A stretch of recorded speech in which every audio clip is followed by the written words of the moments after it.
Are y'all watching this game? Oh my God, you cannot miss. You cannot miss. It's 2 minutes left, under 2 minutes.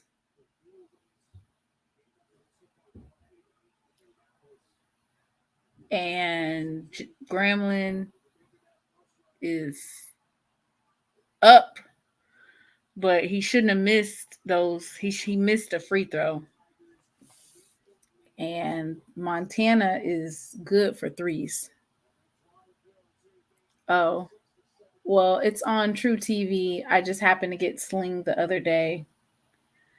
Montana's really efficient from beyond like 3 point and beyond. And I mean, when I tell you it is buckets, like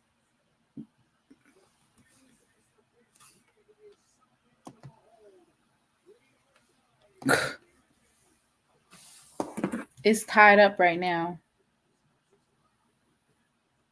It's tied up. Yeah, let me play my little Grambling video with where they were saying their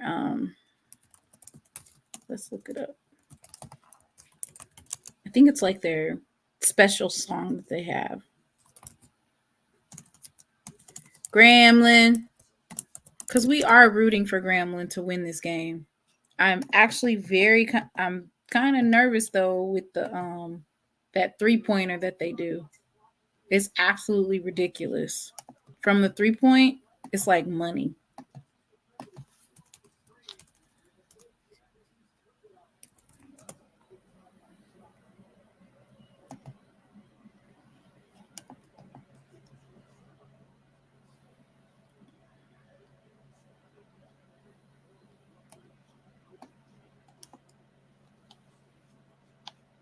Tie game. It's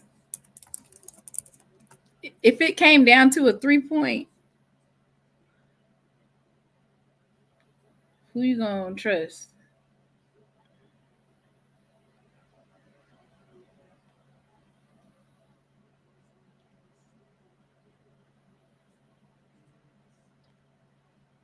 Oh my God. It's a minute left, y'all. So sorry, we're gonna watch this game. They'll play Purdue, but you still like it is. And they keep fouling like dumbass fouls. Like, why are you fouling? You should not foul. Like, don't foul.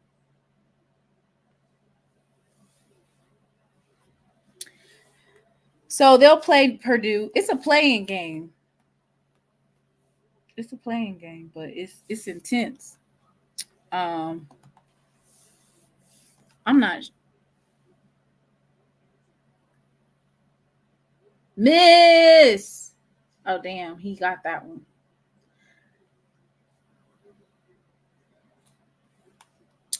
Let me see Norfolk. You talking about the men's team? What they playing in the NIT? I don't know if they played it. Let me look at my. I forgot. I have all of these scores literally on my phone. It's interesting. There's a lot of folks in foul trouble too. Montana State has one player with 4 fouls and 2 players with 3 fouls, and then Grambling has one player with 4 fouls and one with 3 fouls. 47.3 seconds left in the game, and either way, an ass whooping is coming. Well, I mean, yeah. You said either way, an ass whooping is coming. So we can't upset them. We can't upset Grambling can't upset Purdue. We just need to win this game. Forget all the other riffraff.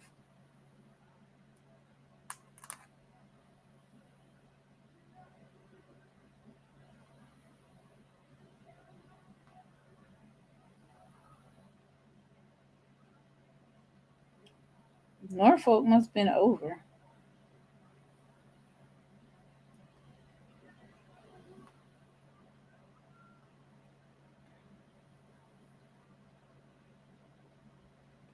Damn. Do you know what the spread is for Norfolk State for the women's?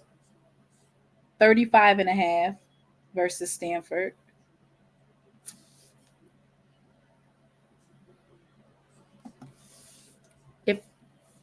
If I'm not mistaken, the SWAC gets $2 million from the first 4 game, which is huge. Damn, the SWAC, not Grambling. Right now it's 72-70. Very close game, y'all. Oh, it's tied up 72-72. Grambling. There's only 15 seconds left. I don't even know what that means because I don't know who has possession of the ball right now.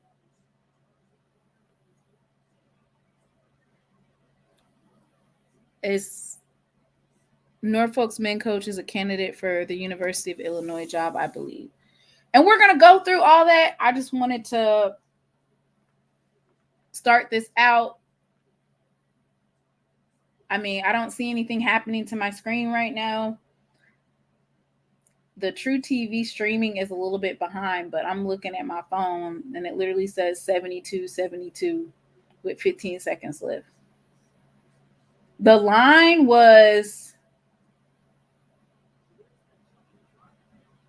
plus 1.5.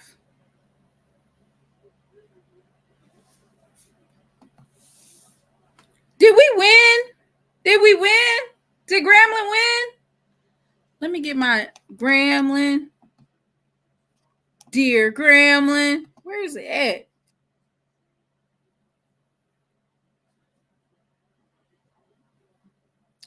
I got it. Caught it. Y'all know I like to.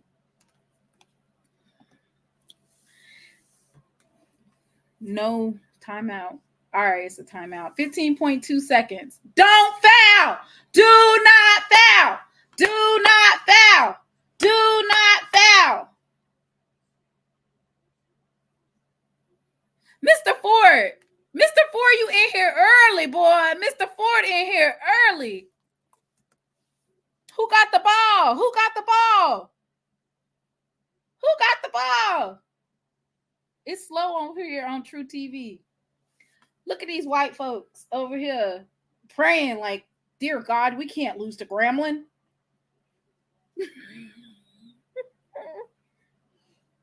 Come on, Grambling. I got my celebratory video. Big stop by Grambling. Big stop by Grambling. What's happening? Is it going to overtime? Somebody say something. Grambling has the ball with 6 seconds left.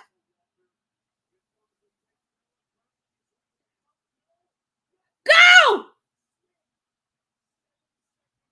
Ah! They're going to be at half court. What's happening? Grambling, what happened? Timeout. What the game playing on? True TV. My shit's, excuse me. My screen is delayed. So I'm seeing everything. You're going to get a delayed reaction out of me. 6 seconds left. Grambling has the ball. Because they took a timeout, I want to say they get the ball at half court. With 6 seconds left. This is a chance to actually. Dang, is that Grambling's band? Is that Grambling's band? Don't go to overtime. Win it now. Win it now. You know what they need to do? All they need to do is no.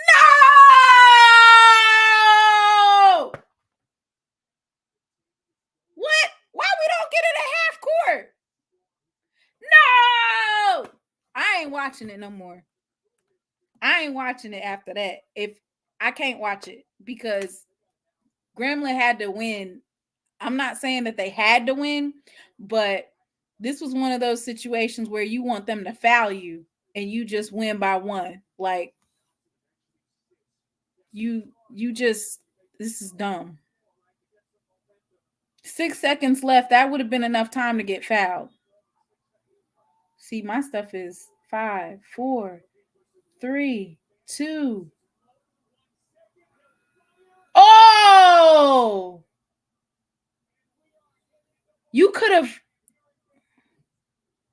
Why would they try for 3 points when all they had to do is drive it? Just drive it to the... He could have just drove it to the basket and caught a foul. All right, I'm turning it off. But let's give them a little bit of motivation. But it should have never went to overtime. You never want to take a game like that to overtime. All right. It doesn't. I just don't want to take it to overtime. He should have drove the ball in.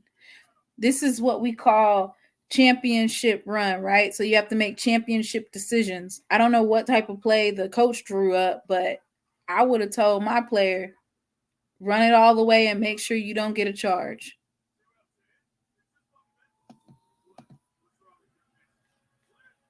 Run it all the way and make sure you don't get a charge.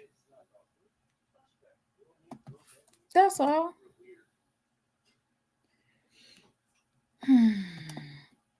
Run it all the way up and don't get the charge, because once you that's all that needed to happen. All right, here it is right here.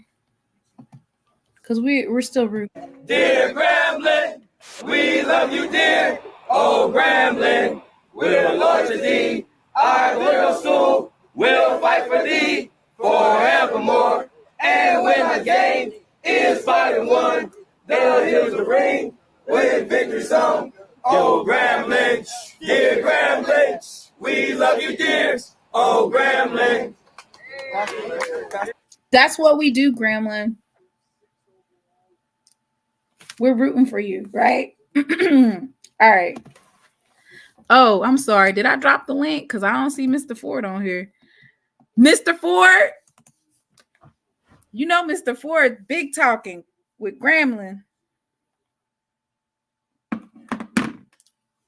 I can't watch this game right now. Should I pull the game up, y'all? Then that means that my stream will be demonetized if I pull the stream up here. I don't think I should do that. So y'all just keep us abreast in the chat. Let's get this thing started, okay? Because I really only got an hour. All right. Welcome to SheLovesThee March Madness. This is episode 2. Thank you all for tuning in tonight. We're going to have a nice discussion, right? As long as, yeah. I don't know where Mr. Ford is, but he'll be here soon. Ooh, I'm not going to get distracted. Let me see. Listen, we got some stuff to talk about tonight, y'all. All right. First up. This is the first thing. Since we got 92 folks on here, I need at least 20 of y'all to participate in the I have a tournament bracket for the women's side. It is definitely an allegedly type of night. Everything I say, you might as well just add allegedly to it. Okay? Because that's what type of night it's going to be.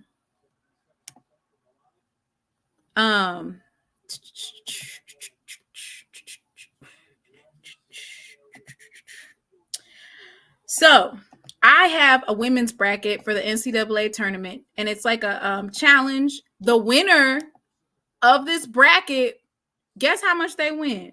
$300, sponsored by none other than I Weave Hair. So I'm so excited, right? And right now I have about 40 people who have participated so far. So I'm getting ready to drop the link and, just fill the bracket out and win. It's really that simple. You just fill the bracket out. You pick, it's based off of the points though. Like whoever you pick has to be based off of that, obviously.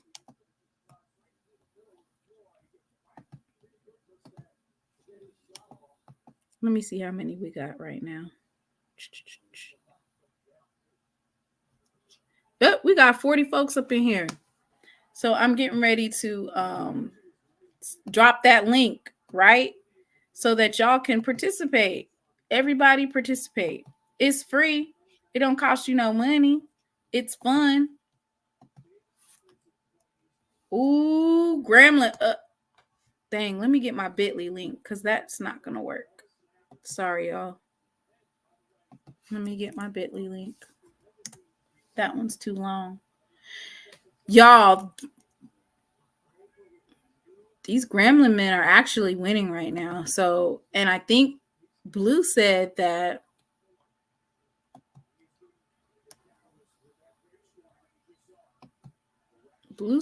their best players in foul trouble. I would try to. Ooh! They just blocked him from shooting a three. So, there we go. This is the link right here. I'm going to pin it to the top so y'all can get it. Do y'all think Grambling can get an upset, y'all? I mean, it's not really an upset, is it? It's not an upset. We're on the same level as them.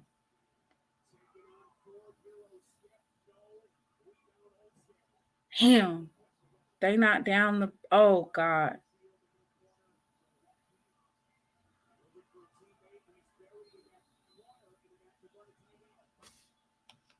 They ain't got no more timeouts. Damn! Montana State just used all their timeouts. They have no timeouts left. Is this game being televised? Mr. Ford, I did drop the link. Yes, the game is on True TV. I have not put the game on my stream because this stream's got to be monetized tonight, y'all. Here, let me, you know what? I'm so wrong. Duh, I could have still pulled it up. So I'm going to just pull it up right here because it's only 3 minutes. 3 minutes is more likely like, how much is 3 minutes, y'all, in basketball? What's that, about 15 minutes? I could share this tab, obviously. Let me see if I can turn up the, I can do the stats page, y'all. That would be appropriate. Y'all help me out in the chat.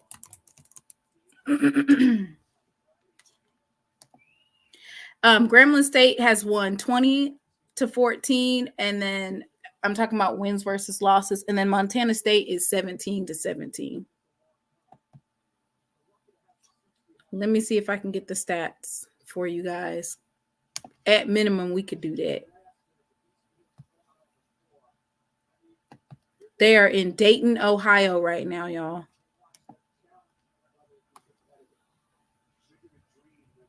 Oh, y'all, it is 78-75.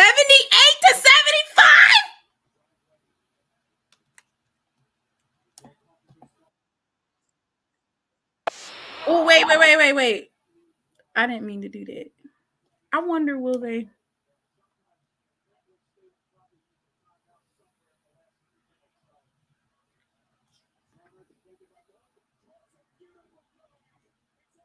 $75-76. Well, this one right here says 78-75.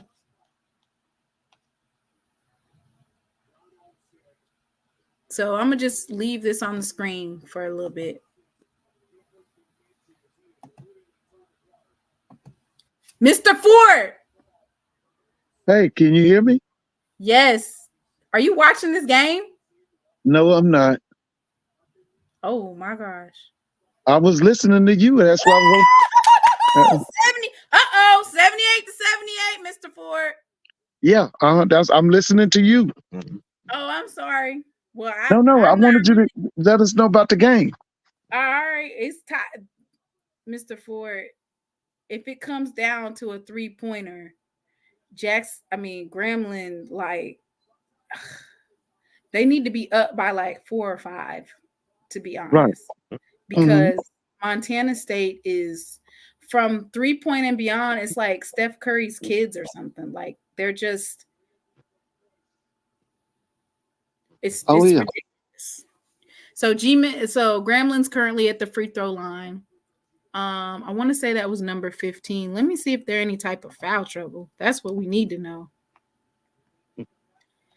Right now, Well,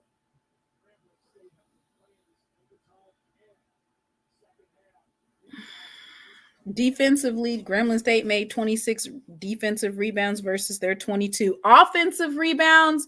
Grambling has 12 offensive rebounds to Montana State's 3. So they've been getting those second chance points. Who won the turnover battle? Turnovers, they're pretty much even. So Grambling has 11 and then Montana State has 12. Okay. Fouls, I like the fact that they're pretty much even. So the officiating of this game is fair. Okay. It's 80 to 78 right now. 80 to 78, a minute and 23 seconds left. They just have to guard that 3-point line. Ooh, air ball, air ball, air ball. He tried to do a 3 and it didn't hit anything. He couldn't hit the backside of a barn. 82 to 78. Mr. Ford. How many minutes are left? How many seconds? 31 seconds left, Mr. Ford. 31 seconds left. Okay.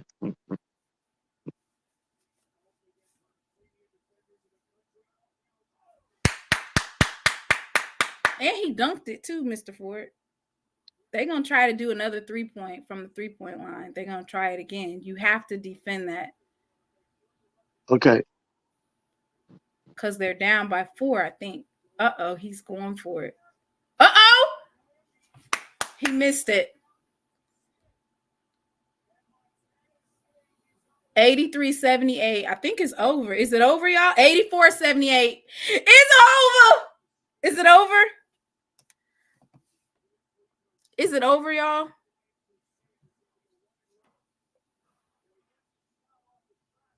Shoosh, Mr. Ford. Grambling might have pulled it out, even though they didn't play. Don't they get another $2 million? Does that mean they get $4 million? Is it $2 million per game? I have, we have to ask Doc that or Blue or somebody. I don't know. Well, Blue said we getting $2 million for this game, he thinks. So okay. If you get to the next game, that's another 2. That's 4. But I didn't know that it's split for the SWAC. We're almost at game, but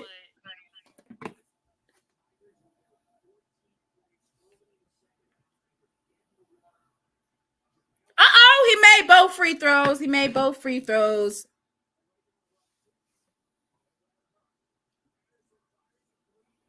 Damn, they keep missing all the 3-pointers.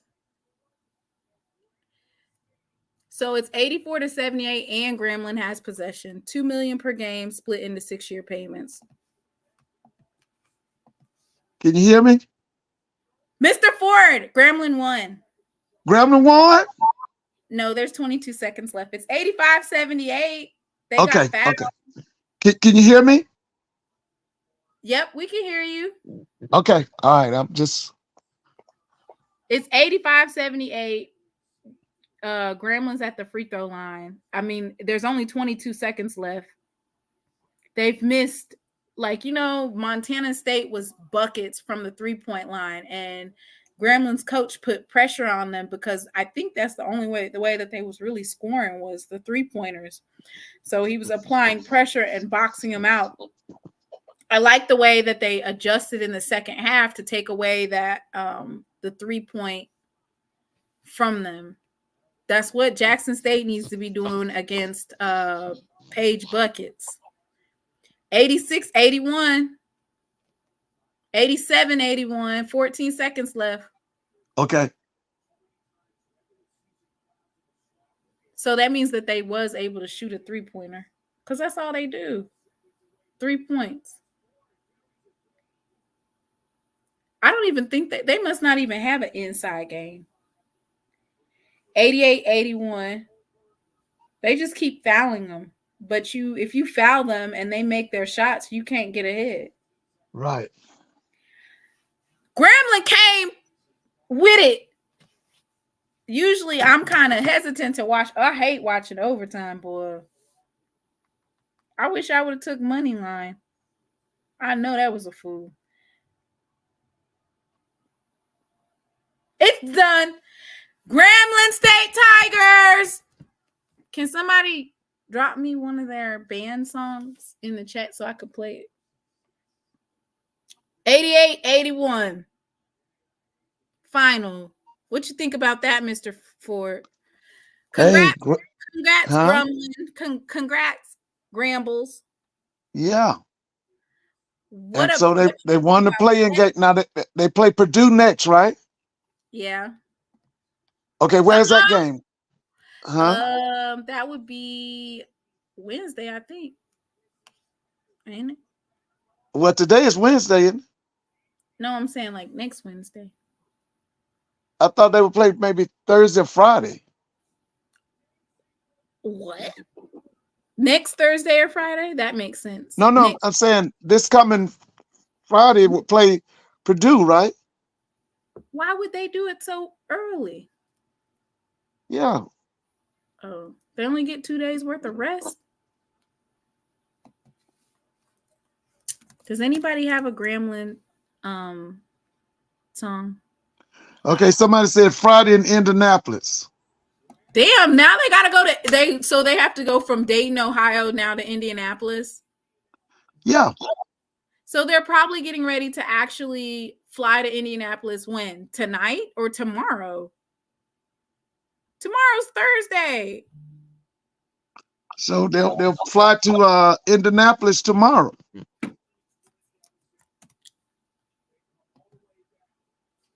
What? I'll be mad. When do they get to rest? There's jet lag. Grambling, dear Grambling.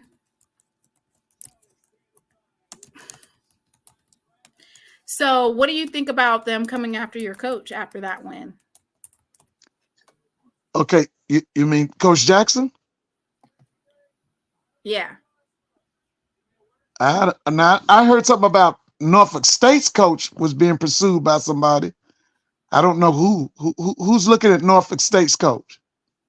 UIC. Now who is UIC? Oh, okay. University of Illinois, Chicago.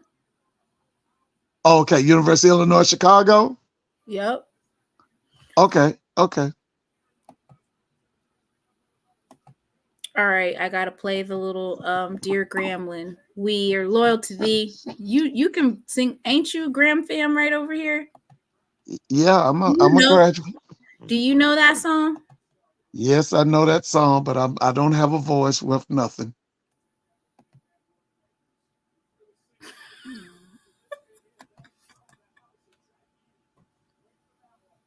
You said you don't have a voice? I don't have a voice worth anything. Yeah, I know that song. I heard it many a nights, many a days. You got to remember, when I was at Grambling, I lived on campus. When I would go to bed, Grambling's band was practicing. When I would wake up in the morning, they were still practicing. Somebody said it sounds like Old Christmas Tree. Dear Grambling, we love you, dear. Oh, Grambling, we're loyal to thee. Our little school will fight for thee forevermore. And when the game is fighting won, the hills will ring with victory song. Oh, Grambling, dear Grambling, we love you, dear. Oh, Grambling. All right.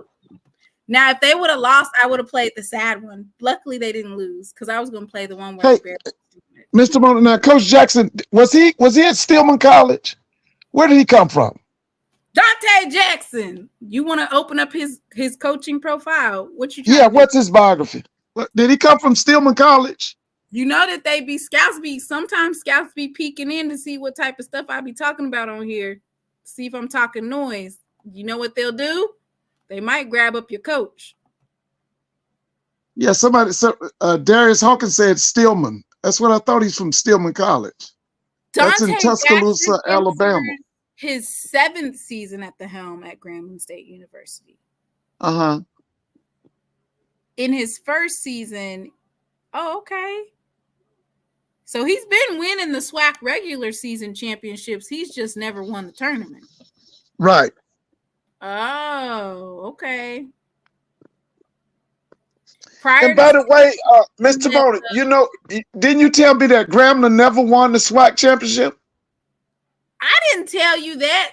I looked it up, and then I didn't tell you that per se. Okay, because I looked up Fred Hobdy, and it said Fred Hobdy won the SWAC 7 times, and he won 1 national championship in NAIA. Right, but he didn't never win the conference tournament to send his team to the NCAA tournament. So I think that's what they mean when they say that he's never won a SWAC. At that time, did the SWAC have a tournament? Why wouldn't the SWAC have a tournament to compete at the NCAA level? I think we need to go back and look at when did they start the tournament. Y'all never win the tournament. Listen, Mr. Ford, stop trying to make it fetch. Grambling has never won. Okay, saying they never won the tournament. That Farley Dickerson beat Purdue last season in the first round as a number 16 seed. Grambling plays Purdue Friday. All right, so now, Mr. Ford. I just pulled it up. I don't see that they had a championship, right? Okay, it says right here is this Lawrence? Lawrence said the basketball tournament started 1977-78. Oh, okay. Okay, Brianna says they have won the SWAC championship before the tourney was created. So basically, they won, but they didn't get to go to the big dance. So, congratulations, Grambling! So that means that they got the SWAC $4 million because they get $2 million for the first game, $2 million for this game. I don't even know what is Farley Dickinson even doing this right about now? That's a school in New Jersey, isn't it? I'm saying though, like, what happened to them? Didn't they didn't do anything this year? I didn't hear anything about them. That's why that man said that he doesn't want for mid-majors to get automatic seeds to the tournament. Did you hear that? What was that now? I'm sorry. What'd you say, Mr. Bone? I want to say one of the Power 5 coaches said that he doesn't want for mid-majors to get automatic bids. He wants to do away with them. I wouldn't doubt it. Listen. What you call them? The Power 5s want to monopolize all the money. They want all the money to themselves. I mean, damn, you can give us a little $2-4 million. You wasn't going. We wasn't gonna go deeper than what 32. All right, Mr. Ford. Okay, so let me make my announcements. So, number 1, of course, y'all go fill out those brackets. I only had 40 people right now, and you have less than 2 days to fill it out. And you have a chance to win $300. Who's gonna give up a chance to win $300? And if you don't want the $300, you can donate it to your alma mater, right? Okay, so my first announcement is I got my credentials. Mr. Ford, I got my credentials to go to the NCAA. Okay, for Connecticut? Yes. Okay, so that's Saturday at 1 p.m., right? Yep, I leave out on Friday. Okay, all right. So, with that being said, per usual, I am doing a fundraiser, right, to offset those costs. Luckily, so right now, where I'm at, I'm so excited to go see the Lady Tigers. Sorry, y'all, that was Braxton. I booked my flight. I booked my hotel, but I would appreciate any and all donations to offset those costs, right? Because It was probably right now at about $1,000, and that's without the rental car. But I'm so excited, y'all. I'm so Oh excited. yeah. And so Friday, hopefully, if I get there early enough, I might be able to tune into some practices, get some interviews, get some great footage. I'm excited for that. So I'll be announcing this all throughout the show, probably tomorrow. Are you going to get an interview with Gino Auriemma? What? That would be so amazing, right? Yes, it's at 1 p.m. Eastern on ABC. On ABC. Oh my God, Yeah, that would be it's on so ABC. amazing, right? So the whole world can see it. I don't even know what question I would ask him about his legacy. Like, I need questions. Yeah, but the second question is, how in the world did you get 6 ACLs in one season? That would be a question. Mr. Because Ford, they're you did saying the not 6 of his ask players Gino. got ACLs. Mr. Ford, I'm not going to ask Gino, why do you have that many injuries with torn ACLs? That's inappropriate to ask him. That's investigative reporting. Uh-oh, we got another report. It's all basketball today. It's all basketball today. So do you see him? He's trying to set me up for the okie doke to say, get this woman out of here. So Alabama A&M is currently damn, they beating the governor's hat off of these folks. Mr. Ford, Alabama A&M winning 50-35 right now. Okay, who they beating? Austin Peay. Oh yeah, Austin Peay. That's Ohio Valley, isn't it? They getting their ass beat. Once upon a time, they had a scorer named Fly Williams. Went to the New York Knicks. You ever heard of him? Mr. Ford, say his name again. They called him Fly Williams. Oh. Man. I want to watch this game because Alabama A&M beating the shit out of them, and I like that. I want to see that. I would have to turn my off my, what is it called? I wouldn't be able to get any money off of this stream. Austin Peay versus Alabama A&M. I know that's a good game because Alabama A&M. They said Austin Peay is in the ASUN. And they getting their ass whooped. Yeah, Austin It feels Peay. so good for the SWAC to put on, right? Hey, is Austin Peay, is that Clarkville, Tennessee? Where is that? Austin Peay. They have a decent football team. I think we always play them. It's in Clarksville, Tennessee. Yeah, put in Fly Williams. Fly Williams, Austin Peay. He was a big-time scorer back in the 70s. Did you say frog? Fly, F-L-Y. Fly Williams. I think he was from New York.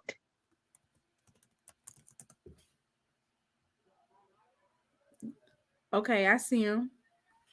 He played in the American Basketball Association for the Spirits of St. Louis and multiple teams in the Continental Basketball Association, where he once scored 100 points in an IS-8 league game in 1978.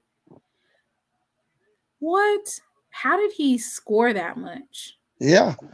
I think he was one of the leading scorers in NCAA when he was at Austin Peay. How do you score 100 points in a game? It's giving pass the ball to him for every possession. Okay, so let's get to these. So yeah, we'll check into Alabama A&M Bulldogs, but it looks like they are putting on a. Do you hear me? They are whooping up on Austin Peay. I mean, it is, and it's the second half. They just have to continue to be dominant. Do you know that Alabama A&M is 11-22? No. Yes, they are 11-22, and they went to the CIT. And that's why what was that record in the SWAC? If it was 11-22 in the SWAC? No, in the SWAC was worse than that. How did they get to the CIT? I mean, I'm not mad about it. They were 9-9 in the conference. 90 what? 9-9. Oh, okay. Okay. Mm-hmm. Okay, so here's my question for this particular game that they're playing right now, right? Do you one of the tournaments, they could only get 9 people in it. So they had to do like 10 different buys for all these players or for all these teams because they weren't able to get 16 teams. I think it's the College Insider postseason tournament.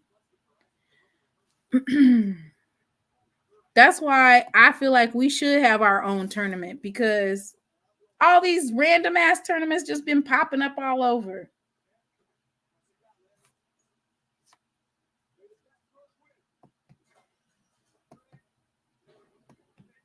So, but they put Alabama A&M on the same side as another HBCU. So if that other HBCU wins, we have to go against, well, the SWAC has to go against, I want to say it's a MEAC team. Okay, let me pull it up.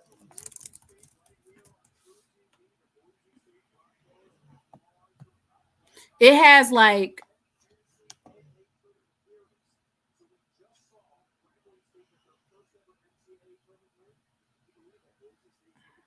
why they don't have it?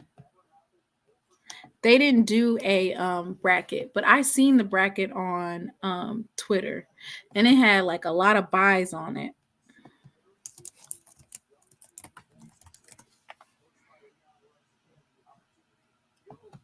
It has Norfolk State and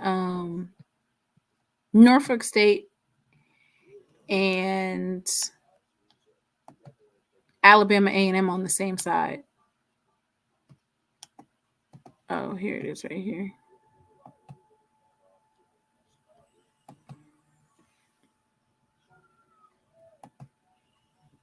I don't know if y'all could even see it. Norfolk State is the number 1 seed team in the CIT.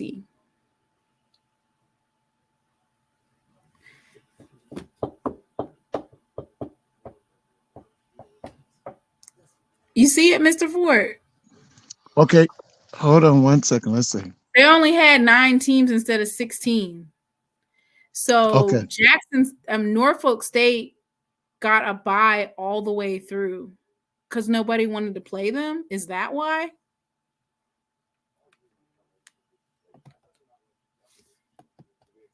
I think I see it. Let me see if I can make it bigger. It just looks funny. No, I can't make it any bigger. But basically, Norfolk State is the number 1 seed, and they get a bye up until the championship because nobody wanted to play them.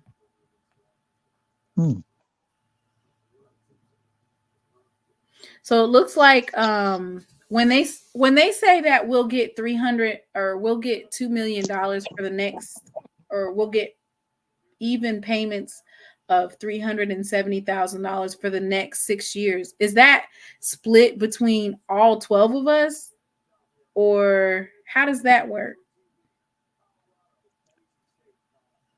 Well, the NCAA will probably send Grambling probably before they even leave the campus. They probably send them maybe $200,000 or $300,000. I don't think you get all that money at one time. They will get that money of between 6 years. So because they just won, we should be getting $740,000. Yeah, because I know you don't get all the money in 1 year. So what happened for the CIT is a lot of teams turned down invites. Oh, yeah, I can believe it. Well, that happened with the NIT. St. John's turned it down. Memphis turned it down.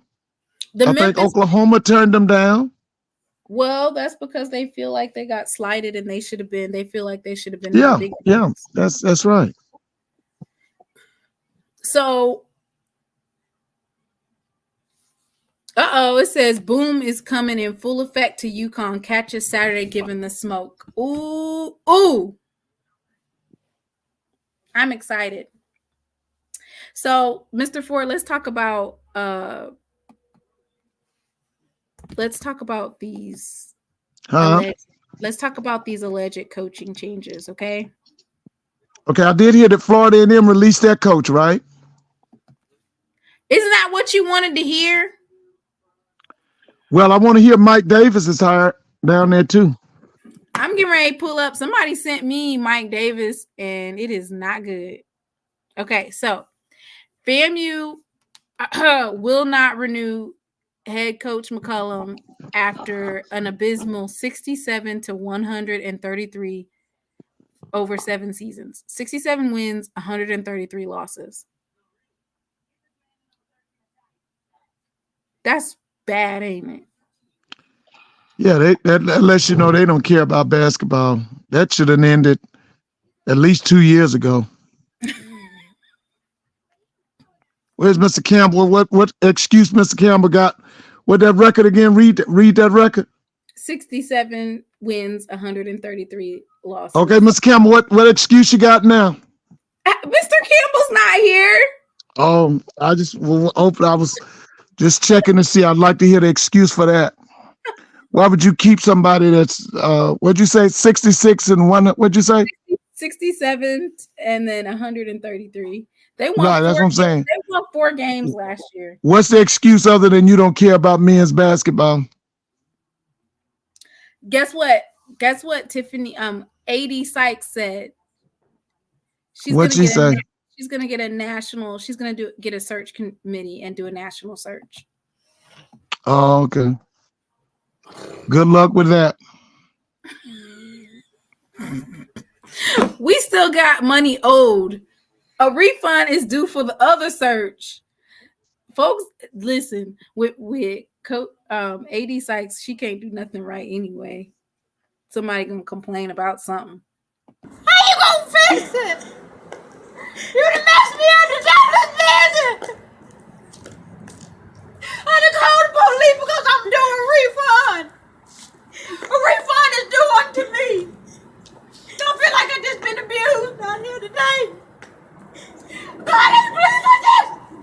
You can't do the Saints like this. Boy, I don't even know if I'm gonna sit out here till the police come.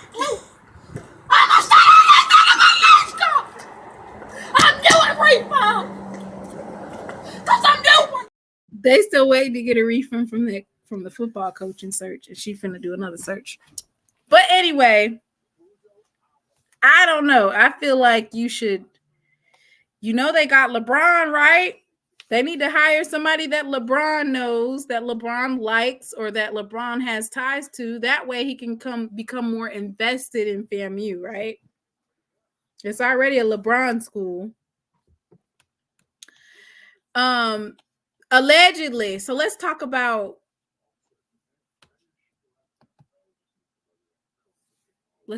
these coaches that might be leaving. Allegedly. They just lost another player in football. What happened? Send me the link. Boy. I think they're talking about General Hunt and the big offensive guard, the kid from LSU, Thomas. Cardell Thomas, General Hunt. I think they lost another one just now. Oh, okay. I know. They jump in the ship like the Titanic. They won't be missed. Oh, Mr. Ford, that was the 5-star. That was paramount. He won't be missed. I'm telling you, they got. Listen, you got to think about it now. After spring practice is over, you got a lot of kids are going to look at Florida A&M. I mean, they're going to look at the SWAC period. Okay, Mr. Ford. Huh? Mr. Ford said they ain't gonna be missed. No, they won't be missed. It was the reason why they was able to win the championship. Yeah, that's true, but I'm just telling you, they're gonna get a lot of kids gonna consider Florida. I'm telling you, they're not gonna be missed because there are so many kids who are gonna look at the SWAC and look at institutions like Florida A&M in May and June and July. There are a lot of kids going to look at those schools and that are Power 5s and mid-majors and Group of 5 schools.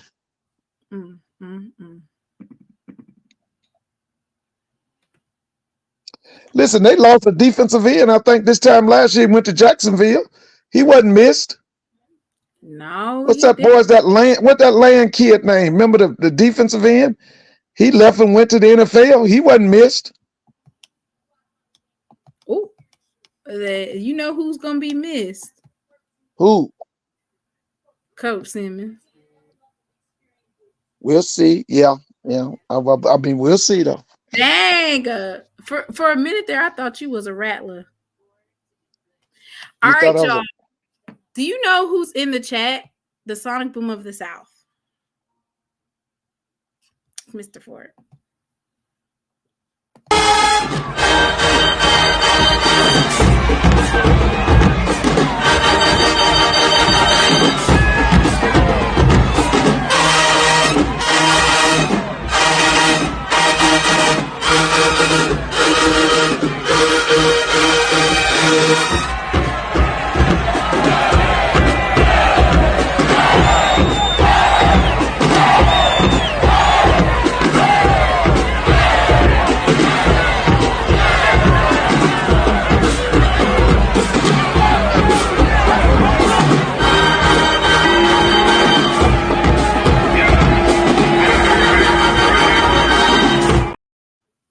Have they done a documentary on the J sets yet? No. They need to. Because the oldest J sets are now what? Are they 70 years old? Yeah. Yeah, they need to do a documentary on them.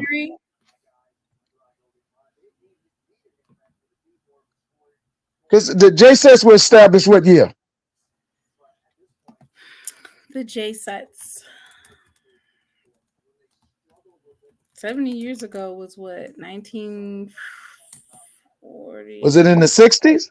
Yeah.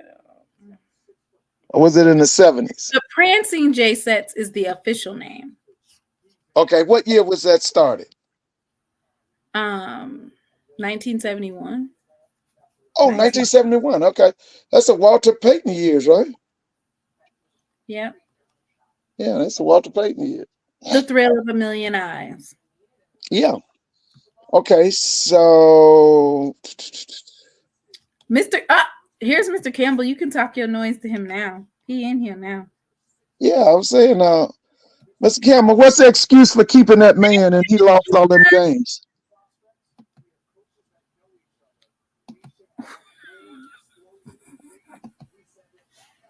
You want Mr. Campbell to explain how they're gonna fix it? No, I want to explain, how do you keep somebody that's 67 and 100? You had 67 wins and 133 losses in 7 seasons. How do you keep somebody like that? Other than you don't care about men's basketball. Oh, Mr. Campbell said he might be making a grand appearance today to talk it up, and he's gonna explain it. You done called him. Yeah, I'd like to hear that. I'd like to hear his excuse for that. 67 wins and 133 losses. What's the excuse for that? How you gonna fix it?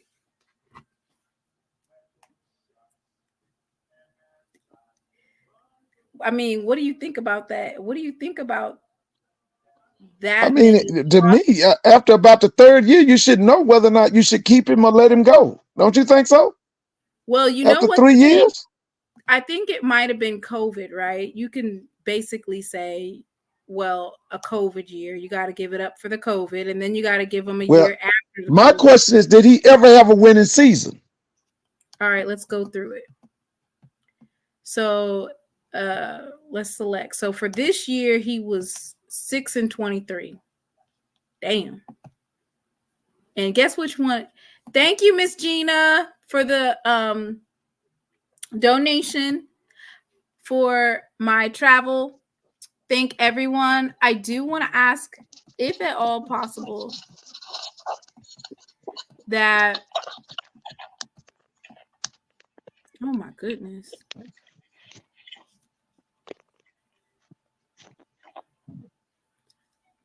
Six and 23, and Jackson State lost to them. That's embarrassing. I can't believe we lost to them. We had to be one of their wins. You know what? Okay, FAMU beat Jackson State? Yes, it was so embarrassing. That's not good. Yeah, that wasn't good. Ladies and gentlemen, please welcome to the stage Bishop Campbell. Good evening, and let's see. I'm not messy like Mr. Ford. First of all, let me congratulate those Grambling Tigers for getting that win tonight and representing the SWAC HBCU basketball. So I'm gonna start off with that. I know Mr. Ford don't care nothing about basketball. You know what I mean? I don't even know if he knew Grambling won tonight, but I just wanted to say that first. And I was proud. A couple of years ago, sponsored Grambling. I know the president of Grambling, so I'm just proud of those folks at X81. Now, Mr. Ford, I know you are very worried about FAMU basketball, more so than Grambling's basketball. That's very obvious. So I'm here to answer any questions that you might have. But wait, before I do that, please sponsor the lovely SheLovesThee, because she's going to Connecticut to get the inside scoop. So please hit her PayPal. Please hit that Cash App link. What else you got? How else are we giving you money? Venmo, and all that. So support my HBCU niece, because she's going to go up there and do great work. She got credentials. She's official. She ain't got to sneak in through the back door. So we got to make sure she go in through the front door correctly. So I just wanted to do my PSA on that. So, and I'm gonna slide you something. You know what I mean? So you're good on my side. Yes. But Mr. Ford, here's the thing. Coach McCullum has been there, as you see. Well, I think 6 years, the 7th year, and everything. He actually did have 2 winning seasons in the MEAC. And I believe he was one of those years he might have been the coach of the year or something like that. But with that being said, let me pull that up. Yeah, pull that up. Yeah, pull that. It's on his Wikipedia page. The original big girl. This is where she can make her mark. We gonna stay out her way, because everybody said we were all in the business. Hey, make the impression on the basketball, because it's a lot of money that could be made on basketball. So she's done a great job with Coach Gordon. That's a great hire. Coach Gordon is on the OG Strike Zone talking right now. That's what I was watching. And then now she can go ahead and hit her home run.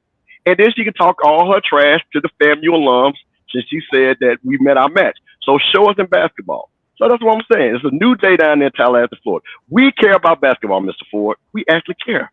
How about that? I remember a day when they cared. You remember AJ Triplet? I do. We have not cared since AJ Triplet. Clement Johnson. Yeah, no, we have not cared since Clement Johnson left. But there's a new, we got that nice new arena down there that only 8 people, come to the games. All I see is L's. I don't see a winning season on here. I'm not trying to be funny. I don't. No. I said a winning season in the MEAC. I didn't say that's what I said. Oh. Yeah. So basically, not since before 2020. Right, and that's why they didn't renew his contract, which they shouldn't have. So that makes sense. They shouldn't have renewed his contract. So he's got to go. So there you go. So that's the thing. So yeah, no, FAMU, now with the transfer portal, if we get a big name, and like I said, big name is all relative to this level. So I want to be clear. I'm not thinking we're gonna get John Calipari or something. So why doesn't the AD Sykes, knowing that it's a LeBron school, play up to or reach out to LeBron's camp to see if there's a specific coach that is, well, they already did that. They already did that. Well, LeBron's his point guard, Drew Joyce III, allegedly wants the job, and that LeBron will be kicking in dollars in support if they give him the job. And I think he's assistant coach at Duquesne, who his high school coach was the coach who was retired from Duquesne. So Drew Joyce, who? Drew Joyce III. He played point guard with LeBron. Okay, but what does he got going on? Is he a coach now or something? Yeah, he's an assistant coach. That's what I just said. Yeah, he's assistant coach at Duquesne. Okay. So you asking a question about the LeBron tie. I gave you the direct LeBron tie. So then why do you guys need a search then? Well, well, hold on. Wait a minute. She said, let me say, the press release said that we were doing a search committee, but we know how those search committees work at FAMU. So who knows what that means? Does that mean it's going to be? Are you talking about an internal search committee, or are we going back to Well, that we don't know. We'll find out when they give us a $25,000 bill again. We'll see.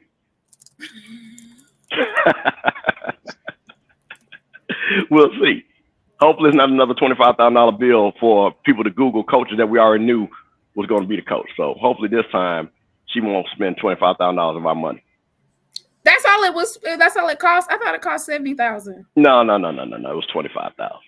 I mean, it was literally 3 business days. So barely that for them to Google names that I knew 9 of the top 10 candidates, and you know me and you talked about that.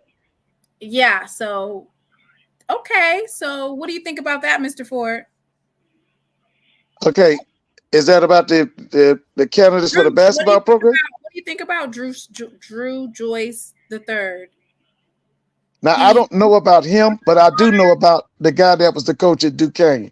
I know that was LeBron's high school coach. I know about him, but I don't know. I've got to do my research on Drew Joyce III, right? So he played for Keith Dambrot in both high school and college. Well, the first 2 years, and then Drew Joyce's father took over the last 2 years of their high school career. Okay. He joined the Duke staff as associate head coach in May 2022. It doesn't really, I mean, I don't see anything about the high school coach. Well, you don't know. What do you mean you don't see anything about the high school coach? The one that you're talking about. No, Drew. No. His father coached them. Drew Joyce III played with LeBron physically on the team. Oh, he didn't coach. Yeah. And that was the mistake everybody thought. They thought it was his dad that they were talking about. No, it was him. So LeBron was his boy to be our coach. Oh, I mean, you guys had a 67 to 133 season. So what's the difference? Listen, there's no way but up. No way but up. So here's the thing. So what about all these other coaches that are getting ready to leave? Like Alabama A&M's coach left, Mr. Ford. She's not going to no longer be here. Margaret Richards has stepped down. Oh yeah, that's the girls coach, right? Yeah, allegedly, maybe she possibly might go to, or no, allegedly, maybe another coach from the SWAC, head basketball coach. That's a woman. Allegedly, she might be going down there. Okay. Do you want to guess who it is so that I don't say it? Which coach do you think would do well down there that's already in the SWAC? You saying would do well at Florida A&M? No, Alabama A&M on the women's side. Which SWAC coach? You got me on that one. You trying to get Coach Thorne down at Alabama A&M? What? Mr. Campbell, I didn't say that. Well, I'm just asking. Is it the lady at Pine Bluff? Okay, allegedly? Are you guys saying that allegedly? Because it ain't gonna be. No, we just want to know. We just want to know. You know, you got the inside information. Did Don Thornton text you and ask you about your hair and say, "Hey, where you get your hair from? I might be going down to Alabama A&M." Is that what happened? No. Oh, okay. Y'all both be swaying. Great to Alabama A&M. Jay White in the comments talking about some shh. I didn't say that. Y'all said it. Galen asked, Drew was LeBron's point guard, right? That is correct. He was his point guard. So I think we should go out on a limb and try it out. But there's the coach from Lincoln, the white guy, that is an amazing coach because his record says that. That's who I want. Who is that? From Lincoln University? Mm-hmm. Yep. From Columbia. He's like 30. They're like 31-3. You talking about the one from Jefferson City, Missouri? Yeah, I believe so. Yeah, that Lincoln. You know that's 30 minutes away from my hometown, right? I do know that. Let me look up who this coach is. Is that yeah. No, he's an excellent coach. He's an excellent coach. Jimmy Drew? Is that him? Is that his name? Is he white? Yeah, the white guy. I thought he said he coached at Lincoln. Maybe I'm wrong. I thought you said that you had to be a rattler and No. I never said about no basketball. You had to be a no. We don't have enough rattlers to say that about basketball. No. No, that's not him. Is that a white guy? That might be him. What is their record? Were they 31-3? Langston. There you go. Lawrence hit it. Langston. There you go. Thank you, Lawrence. It wasn't Lincoln. Langston. That's what it was. I was Lawrence, getting ready to say what? Yeah. Well, again, listen. I was speaking fast, but Lawrence, my man, has got it right there. Langston. Yeah, the guy in Langston, the coach at Langston. All right, let's look him up. Dang, you just over here stealing folks. What's that? D2? Yeah. That's NAIA. Yeah. Oh, that's where Grambling won a national championship. The only and so did Tennessee State. Tennessee State won 3 in a row. So the Langston University Lions? Yeah, that's it. Lawrence hit it right on the head. Chris Wright? Yeah, that's him. That's him. Okay. The Rattlers said they don't mind a little diversity on the basketball team. Listen, when we that's not their first time. They had a guy named Coach Gillespie was really good at Florida A&M. He came from TCC. I'm just telling you what Dr. Lori said. Dr. Lori said that she is, when they hire a certain coach, they need to be Rattlers. Okay? Not when it comes to basketball. Okay. We need to have somebody that's going to win. Coach Gordon was not nowhere near Rattler. She's just from Florida, from D-Land. Oh, okay. All right. Yeah, so now we need somebody like that. I came in late. Have you guys talked about the game, JSU women and Connecticut? You done that already? No, I was waiting, especially for you, because I had a question about those matchups. Oh, okay. Big question, right? But I know that you are a women's basketball fanatic. And I am. You know about 40 plus years. Yes. And you would know about, I'm going to pull her up because, when it comes to like who I really know, I'm going to just keep it a buck with you. If they ain't in the SWAC, I don't really know anything about them. No, that's fine. I want to know about this Paige. They call her Buckets. Paige Buckets. Yes. So Paige was actually supposed to be Caitlin Clark before Caitlin Clark, but she got hurt. But 2 years ago, they played South Carolina in the national championship, and she was the player of the year. That's how good this girl is. That's how good Paige Buckners is. So, but Edwards, who is their power forward, and she played well in this matchup, she played center. She's gonna be the fifth or sixth pick in the WNBA draft. Oh my God. Yeah. So that's why a lot of people, she is better than Angel Reese. I know everybody knows Angel Reese, but Edwards is a better player than her. I mean, she's averaging like 20 points a game. Yeah. And she's averaged 20 points a game every season she's played. And I think she averages like 27 in the tournament. Against South Carolina. Yeah.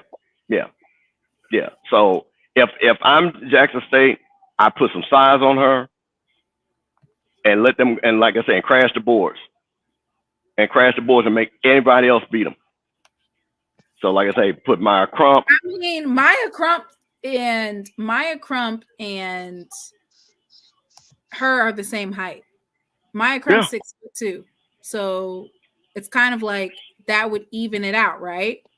Yeah, but Maya Crump she's more of a legit, that's 6 foot. It's how they say there's some 6 foot and then there's other 6 foot. Maya Crump is clearly bigger than that young lady. You'll see when they stand on the court. You'll see when they stand on. Well, no, because Paige Buckner, she's not a tall 6 foot. She probably flat-footed is probably 5'11". She's probably 6 foot in shoes. Okay, so we were just watching Grambling versus Montana State, right? Yes. And these men on the Montana State team, like their 3 points were dropping like in the first half. It just kept dropping and dropping and dropping, right? But the coach kind of like switched up his defense, and basically they shut down that 3-point perimeter. So I'm wondering if Paige, like Maya and another teammate has to shut her down at the 3-point line. Like, why wouldn't you double guard her? Well, okay. Just because, I mean, the reason why I said that is because Jackson State, even in the SWAC, had a very terrible time with defending around the perimeter where the 3-point, like, it was ridiculous. It's like, dang, you supposed to guard that. They'd be wide open. And that's just in the SWAC. So I'm wondering, is Coach Reed going to be able to adjust their defensive play to kind of limit the 3 points? Well, you're going to have to, because that's Connecticut's game. And I want to be clear. I'm not saying Jackson State is South Carolina, so don't do this in chat. I'm talking about the scheme. If you watch that game, what they did, Destiny Henderson, who was the point guard on that South Carolina, Coach State said, you got buckets. All the rest of you guys are going to crash the board, and we're going to get out and run. It's the same thing. This Connecticut team is built the same way. So my thing, again, I know the talent level is not the same as South Carolina, so we all get that. But I'm talking about the scheme of playing Connecticut. So what like I said, I would love to see Jackson State do: crash the boards, make sure they only get one shot, and then let those freshmen beat you. If those freshmen get 30, then so be it. But make them freshmen get 30. Let's see what they're ready to do. They've never played in the tournament before, so let's see if they can do it. You gotta understand something. I dare say, not being funny, looking at just experience-wise, Jackson State might be the more experienced team. I'm not saying more talented. These girls playing big games.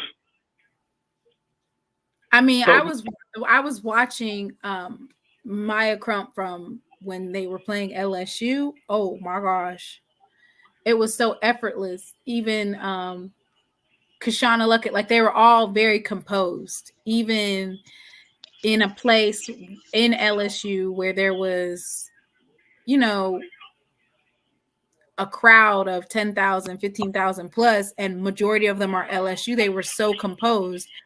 Go back and watch it.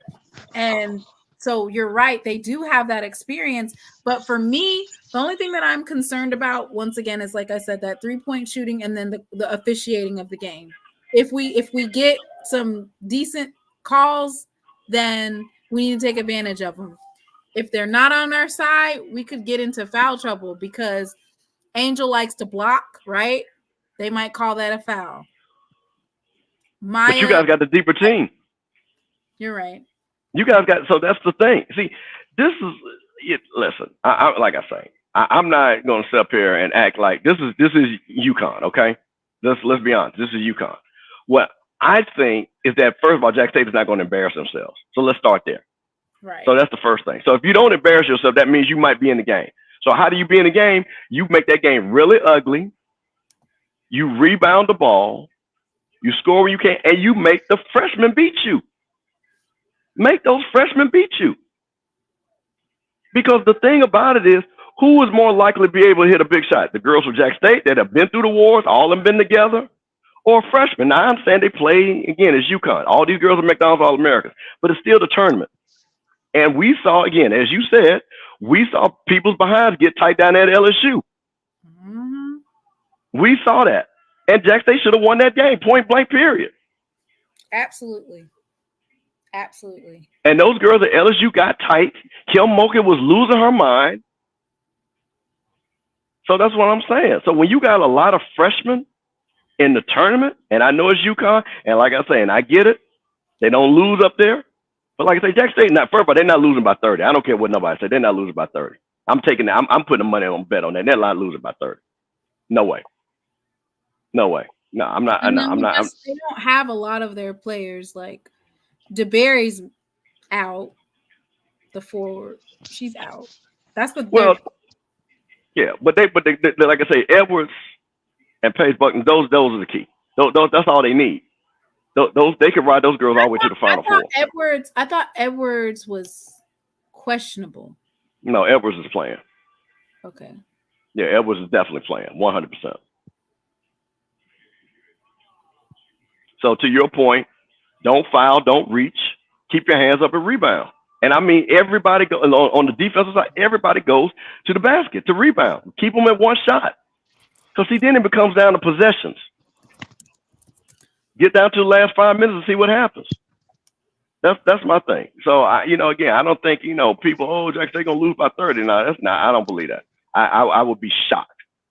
I'll be shocked. I think that game is going to be much closer than what it's going to be. But like I say again, they are playing UConn, and there's going to be a lot of home cooking, and they're going to have the crowd up there. I know, they only allotted less than 75 tickets was allotted for Jackson State.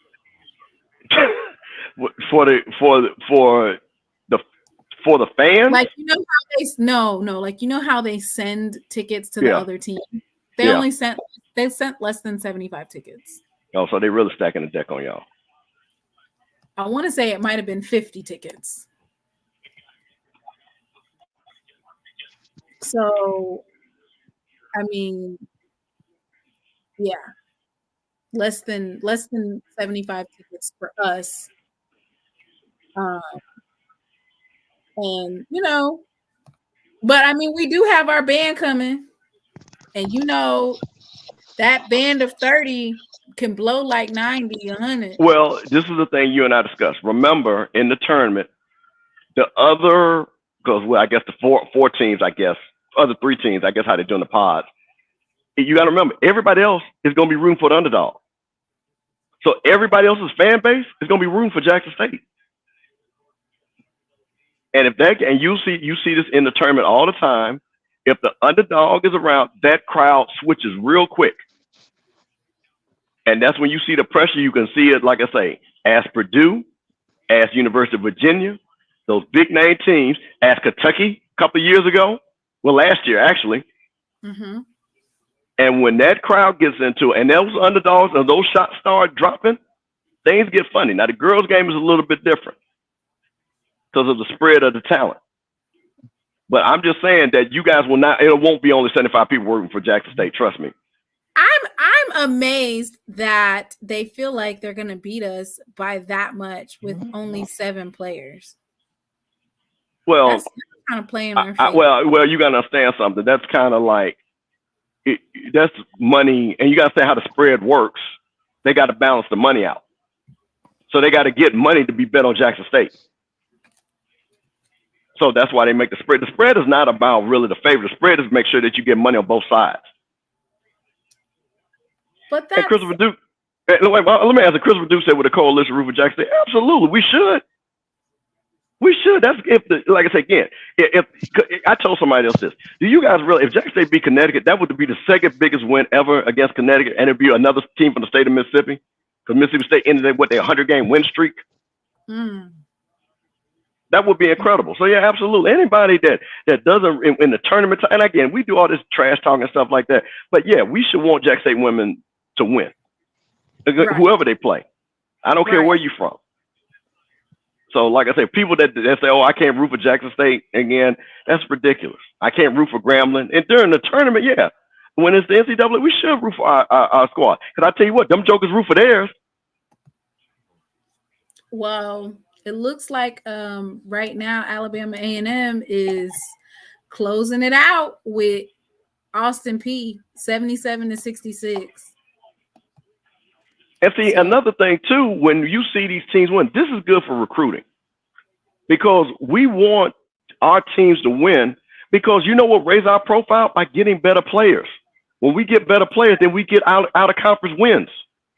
Then what happens is then you get a 14 seed like Jackson State again. What did Norfolk's women? They got 15 seed, right? Yep. So they got a 15 seed. But that goes because they play Stanford. Yeah, but see, the reason why you guys got such a high seed because of the talent that you guys were able to recruit because of your winning. So that's the thing about it.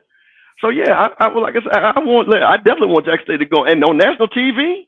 That's awesome. Now ABC, so like I said, they knew what they were doing. See, again, I still, and people disagree with me. I still wanted Jackson State to go down there to LSU. Because I just thought that the crowd, and I'm a college back. LSU has only beaten one good team this whole year.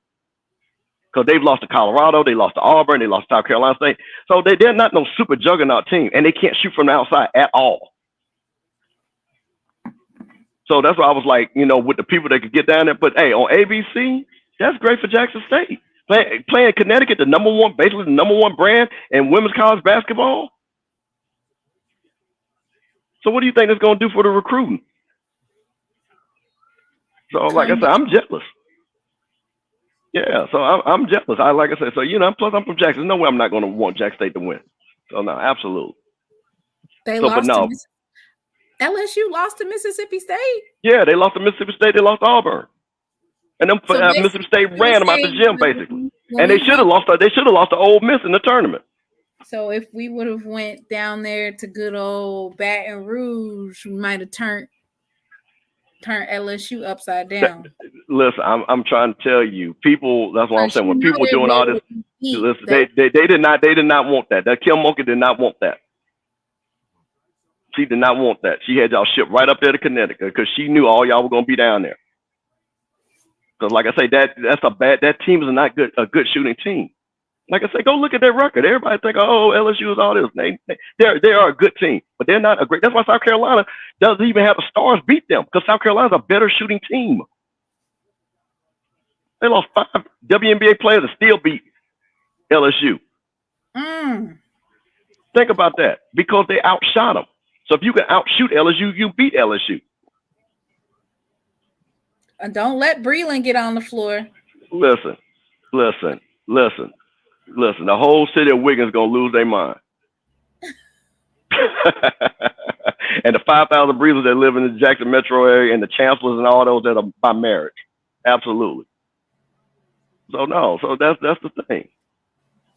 So I'm just saying I wanted that matchup because again, the Jackson State people could get down there. You got the SWAC people, Southern is right down there. All those people just come to the game. Boom, be down there deep. And like I say, LSU, if you watch the game, like I would tell anybody, you want to see the game that if you wanted to watch LSU, not because I know y'all not playing, but go look at the LSU Auburn game. That would have been the game Jackson State would have needed to watch to beat LSU. Because Auburn kind of got the same type of team that you guys got. And they put a whoop on LSU because when those girls came, LSU start missing, you can run on them. So with Connecticut, the same thing. You got those freshmen. Put the pressure on the freshmen. Let your seniors, your upperclassmen, stay composed. Keep the game close. Don't let Connecticut get on those runs, dropping a bunch of threes and things like that. And then last 4 minutes, let's play basketball. Well, congratulations, Alabama A&M. It looks like we're going to see a MEAC SWAC matchup. Who do they play next? I want to say Alabama A&M's getting ready to play Norfolk, ain't it? I think they're getting ready to play Norfolk. Oh, okay. But the College Insider, like they only nobody, I'm not going to say nobody, but they only had 9 teams this year because everybody else for the NIT? No, for the CIT. They decided they didn't want to do it. It's Abilene Christian, Alabama A&M, Austin Peay, Bowling Green, Norfolk State, Purdue, Fort Wayne, Tarleton. Is it Tarleton State? Texas A&M, Corpus Christi. So wait. Let me ask you a question. So this is not the NIT. So Alabama A&M is in the other tournament, not the NIT. Alabama A&M is in the College Insider postseason. Oh, the College Insider. Okay. Yeah, because a lot of the team didn't want to play in the NIT. That's why I was asking when you said that. Like St. John's and Oklahoma and Pitt, they didn't want to play in the NIT. So the Norfolk State is the number 1 seed, and they received a bye to the semifinals. Wow. So Tarleton beat Texas Southern. Damn. Abilene Christian beat Texas A&M. Alabama A&M has to play basically they put the HBCUs on the same side, so you have to play. Alabama A&M has to play Norfolk State basically to get to the And they set that up for TV ratings. What? They said Alabama that, A&M versus Norfolk? put the HBCUs next against each other.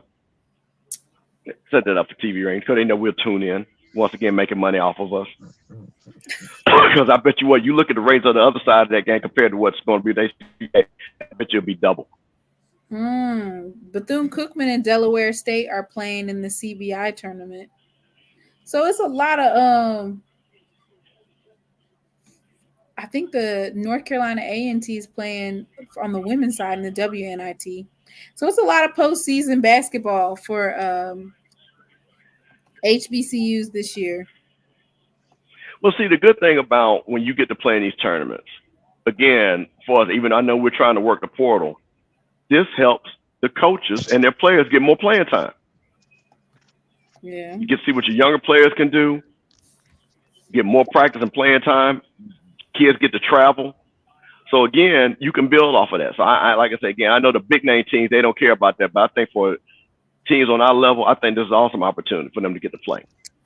And they get to play on ESPN Plus. How you doing, Brother Bakar? Did y'all hear about Norfolk State's coach is leaving? They didn't say he was leaving. They didn't say he accepted yet. They just say it just rumored that they are interested in him. They ain't say he left yet. Of course he didn't leave yet. He's still playing in a tournament. No, but what I'm saying is like they say it just rumored that they are interested in him. Like, I don't know, but I hope he don't go. But hey, some folks go. Allegedly, can we get some allegedlys in the chat? Yeah, I really hope he don't. I want to hear your spiel. They want him to go to the team is Illinois Chicago, right? Yeah. It ain't like there's no good. It ain't. He'll be going to a worse program. Yeah. He'll be going to a worse program. Allegedly, so he's currently making roughly around $446,000. Allegedly, they'll only be offering $525,000. You said 446 to 520? 525. So basically another 85,000. Is my math real quick, right? But in Chicago's expensive, ain't it? But that's what I'm about to say. The 85,000, that's gonna get ate up right there, and just by being in Chicago. Then that ain't enough money to go to a worse program. In my opinion, it ain't nobody offering money to me. That's just my opinion.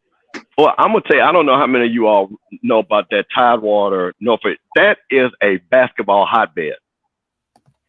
That's where Allen Iverson's from, Ronald Curry, Alonzo Mourning. That area has some of the best basketball in the country. So what's crazy is for him to, even though Chicago, of course, has great basketball also, but I'm talking about far as dominating. If he can control that area, that Tidewater area, I mean, that's conference championships every year. Yeah. That is a big basketball area, huge basketball. J.J. Redick is from that area. A lot of basketball players come out that area. A lot of basketball players. Yeah. Hey, look, I heard y'all talk about Connecticut. Like I haven't. Now that's one team I haven't watched, Connecticut. Now I did watch a lot of teams just to see how Jackson State would do. But then I realized it was a few HBCUs that probably that would have been in the SEC would have been, I believe, would have been top 7. That just top 6 or 7. We now only thing I know about Connecticut, I know somebody who did watch a couple games, say they don't play good defense off the dribble. Your guards can beat them to the hole. Then when I heard the guy do the interview with Curry C on Tiger Talk, the guy from Connecticut, the announcer, he said the same thing. That's one of their problems. If anybody have guards, if your guards get to the hole, their defense is not that good. They easily beat to the hole. But he said they only dress. He said they dressing out. He said they were dressing out 8 players. and the one girl still have a broke nose. I ain't saying hurt nobody, but I am saying push that ball up against her nose kind of hard.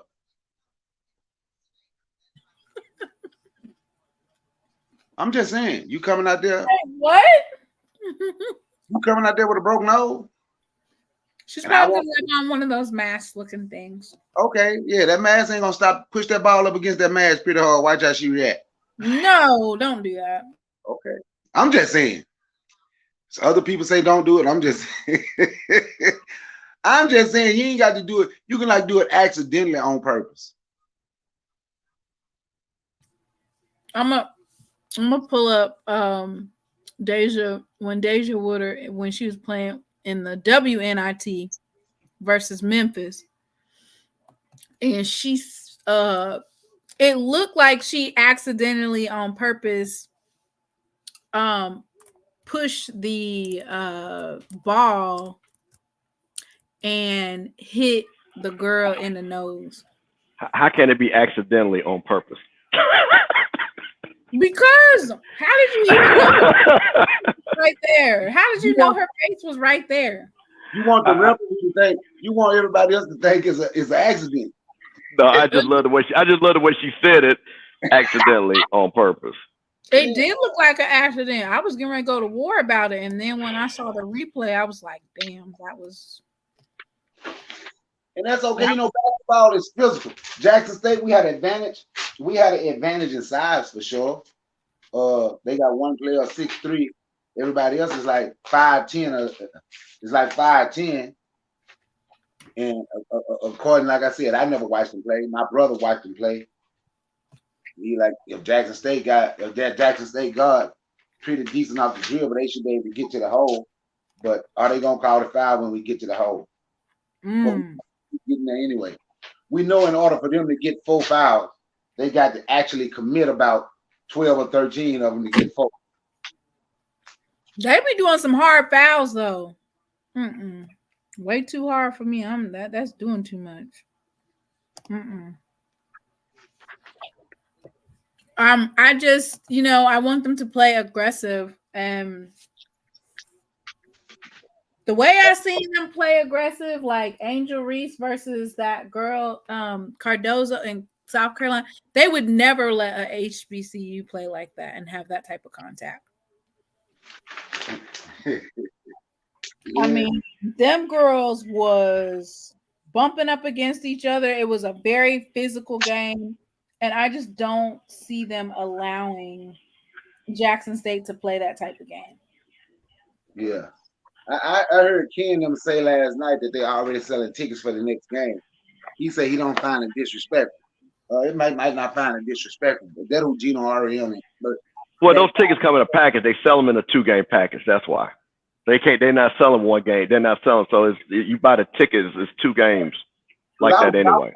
But he's arrogant and rude like that. He's I just remember how he used to talk to Tennessee coach. That's Gino. He's yeah, but you can be arrogant when you won 10 championships. That comes with that. What coach that doesn't win a bunch of championships is not arrogant? I mean, if Coach Tamika upset Purdue, she wouldn't be at Jackson State next year. I mean, not Purdue. If she upset UConn, she wouldn't be at Jackson. Baby, y'all coach so good, she might not be at Jackson State no matter what. So y'all have a great coach. Simona, why you say that? Man, what? How much money let me ask you a question. How much money do you think they're offering?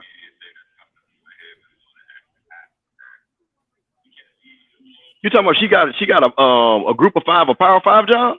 Yeah, how much money do you think she'll make? Oh, she gonna make the minimum $750,000. That's not the average. That's not the average. That's not the average. Power 5 women basketball coach salary. If she goes to a group of 5, she's going to get the minimum of $750,000. That coach would get $750,000. I'm telling you. They don't make. Okay, was Memphis group of 5, right? Yeah, but I'm not talking about Memphis. I'm talking to make a reason I could go to Memphis. No, but what I'm saying, okay, this is what you do, because what I did was I looked up women basketball coach's salary. Yep. If she go to a group of five, she'll probably be making about what Norfolk State coach is making right now. They head men's basketball coach. That's what they're making. They're not getting that. Coach Tamika makes $495,000 right now. Yeah, that's what I'm saying. Me and Timona talked. I'm gonna tell you. Me and Timona talked about this. There's a team. Hold on, Timona. Let me just make this quick point to Brother Bakar to this point.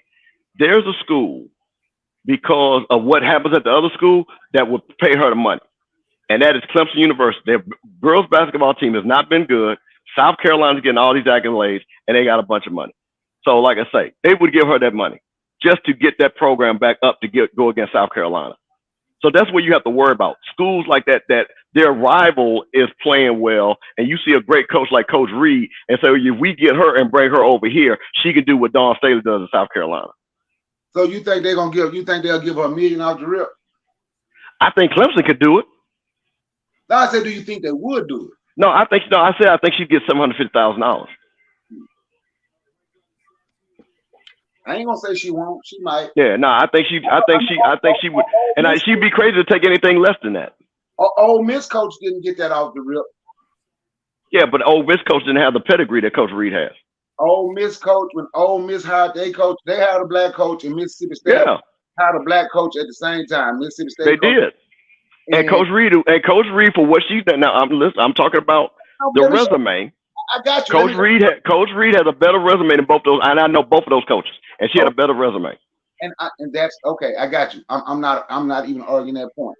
The point that I'm arguing is the two hottest coaches at that time was Coach Yo at Ole Miss and the coach that Mississippi State hired.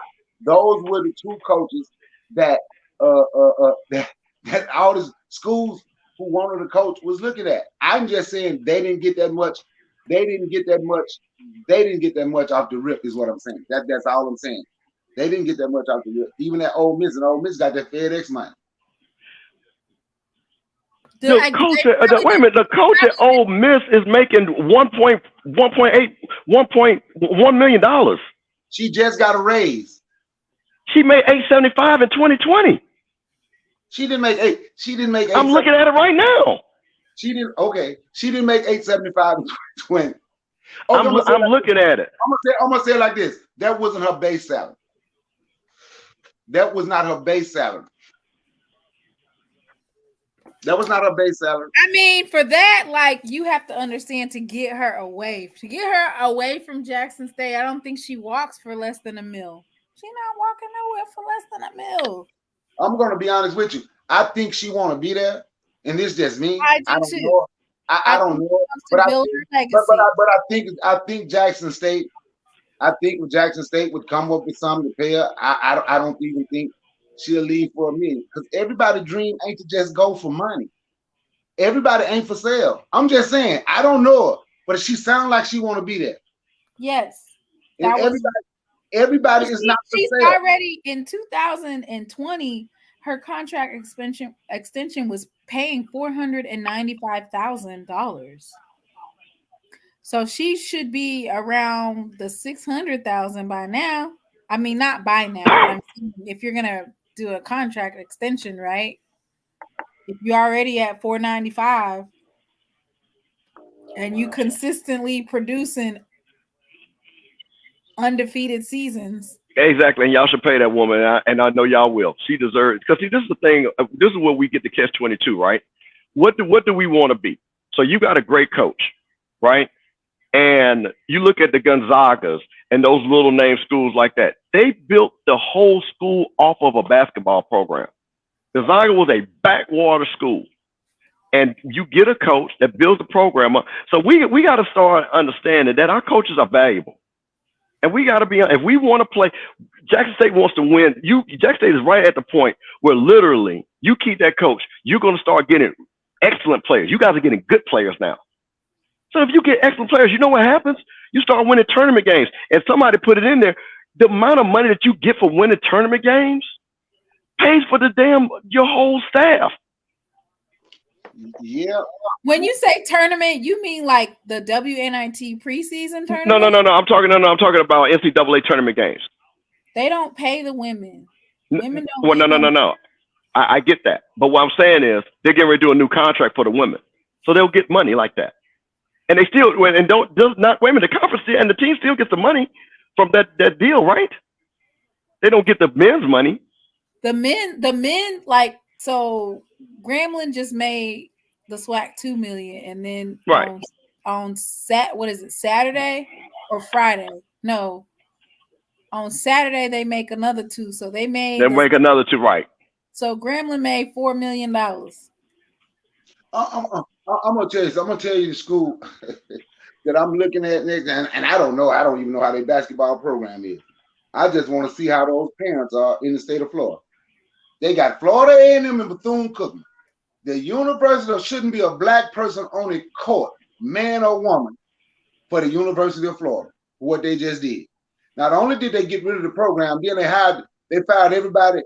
Not only did they get rid of DEI, then they fired everybody over the DEI program, 13 people. Shouldn't be a black person on the court or the football field for them. Shouldn't be. All of them should be in the transfer portal.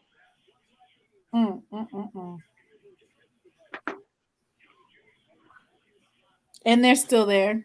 But when you say somebody can give me this much money and you for sale, it happens and the parents be a part of it. But should nobody be there? Shouldn't be. It shouldn't be a black person. It shouldn't be a black person on the football field or basketball court, man or woman. Baseball, well, they ain't probably got now play baseball. Running track, none of that, doing none of that for the University of Florida. Then they talking about, well, they gonna rehire. Y'all ain't gonna rehire nobody. They gonna rehire and put them somewhere else. Oh my goodness, Brother Bakari. You think they gonna rehire? What happened? Do you think they're gonna rehire them? No. That was the case. Shouldn't be none. Who you think should be the head coach at Alabama A&M, Brother Bakari? What, for football? For the women's side, basketball. I don't know. I'm gonna tell you something. I'm looking for one of these HBCUs to go after Jackson State staff, to be honest, because Tamika Reed got a good staff. I'm really looking for one of them gonna be a head coach somewhere soon. Wait, what? Wait a minute. One of the coaches gonna leave? I say I'm looking for somebody to reach out to him. I am. Man, that staff. Man, you see what Jack, you know, he was just, you saw how Mr. Campbell was just talking about how great Tamika Reed is, and look at that staff. So look at their resume. Look at what they've been able to do. Yeah, somebody gonna be looking at them to be a head coach. Do you think so, Mr. Campbell? Oh, absolutely. That's what you do. You go to the best team with the best coaches. Yeah, somebody gonna be looking for them to be a head coach. So don't be surprised. Alabama A&M reach out to one of them. That's just my take on it. Allegedly, Jay White doesn't want people to know, but allegedly, another SWAC coach is Cristobal to go to Alabama A&M. Oh, okay. You want to take a stab at or guess at it? Which one of the head coaches is already around? Nuh-uh. Just throw out a name, Brother Bakari.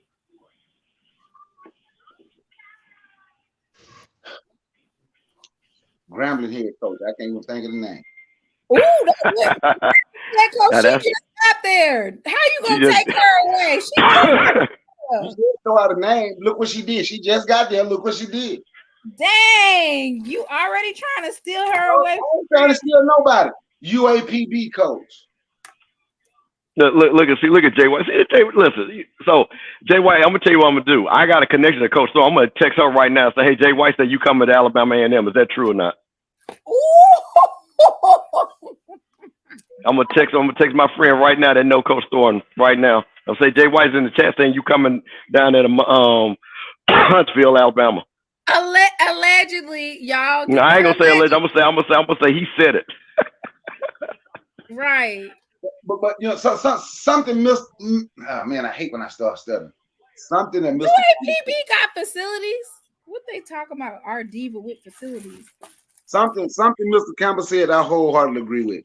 If we want to be good, and if we want to be on a different level, we're gonna have to pay our coaches, not just the basketball, our football, because I can't even look. I ain't doing that. What's his Coach O who Ken them did that interview with? Like he said, they ain't concerned about Mississippi State and Ole Miss right now, but them smaller FBS schools, I'm telling you. FAMU was about to catch up with South Florida. FAMU was on South Florida, and I hope what the coach they have can keep that momentum going. In all honesty, where they can catch. Kids is headed to the portal like when a fire alarm gets set off and they tell you guys to head to your nearest exit. Single file line, head to the nearest exit. But there's no reason. Take no elevator. There's no reason school like South Alabama, Troy, like SWAC schools, Alcorn whooped Troy. When Troy was a FCS back then, Division I AA, Alcorn used to beat them. Oh dang! I didn't know this Coach Thornton's husband is at Alabama A&M. It's a wrap. See, Dark Side done told it all, Jay White. See. Her husband works there. Of course, she's going to. She said we ain't about to have two house notes. She going over there with her husband. She going over there with her husband. Yeah, that's a done deal right there. So Jay White, yes, okay. So we can just we'll continue to say allegedly until the ink dries, but there's the link right there. Coach Don Thornton's husband is coaching at as the defensive line coach at Alabama A&M. So it would only make sense that she would go down there with her husband. They can all be coaching at the same school. Yeah, she picking out curtains right now at the Walmart in Huntsville. Hey, so what does this mean for UAPB? What does this mean for Zay Green? Transfer, come on down to FAMU. Transfer, go to Jackson State. Ooh. But she'll probably end up at Alabama with her. Yeah, she'll probably follow her coach. Yep, good point. Yeah, coach. But do like what's her name? Avent. I promise I'm not good with name. Avent. Do like her. Come to Jackson State because they want to get a ring. Yeah, where the rings reside, where the rings reside, where the rings reside, where the rings reside. Thank y'all for putting it together. I ain't trying to put your business out like that, Coach Thornton, but the cat is out the bag. So, Simona, tell us what you're going to be doing in Connecticut. Are you going to try to do interviews with players, the coach? So I get there Friday morning at 9, but it takes the airport that I'm at takes 40 minutes to get there. So I got to get a rental car. So I probably won't get there till 11:30, 12. Okay. So practice is from 8:30 to 4, but I'm pretty sure Jackson State might do a morning practice. Right. We have access to the practices and then 3 hours before the game. So, dang, what's Commissioner McClellan's at the Colorado versus Boise game? I just saw him on the screen. Yeah, he's at the first 4 game, yes. Well, why he didn't go to the one with the SWAC team in it? You talking about the girls? No, the men's. All the games were in Dayton. Oh, okay. So he was there for Grambling. Yeah. The first 4 games are all in Dayton. He's over there slick saying, yes, I got $760,000 per year coming to the SWAC. Right. Yeah, he's gonna take SWAC gonna take majority of Grambling. Still ain't gonna have lights down there in their gym all the way through. But I ain't gonna say nothing about that though.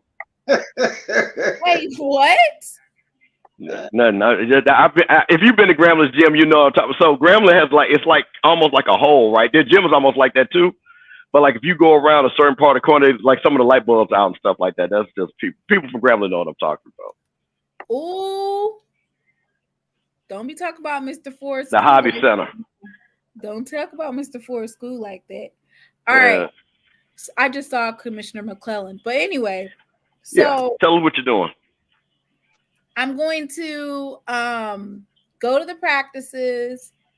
I don't know who will be practicing between that time frame, but I'll have access to go to the practices. Let me see what else I have access to. So I'm gonna pull up the email because it'll tell you specifically what you're allowed to do and what you're not allowed to do. You should interview the Connecticut players after what they know about Jackson State just to see what they say. Oh my God. Somebody asked me to ask Gino. No, Mr. Ford gonna ask me to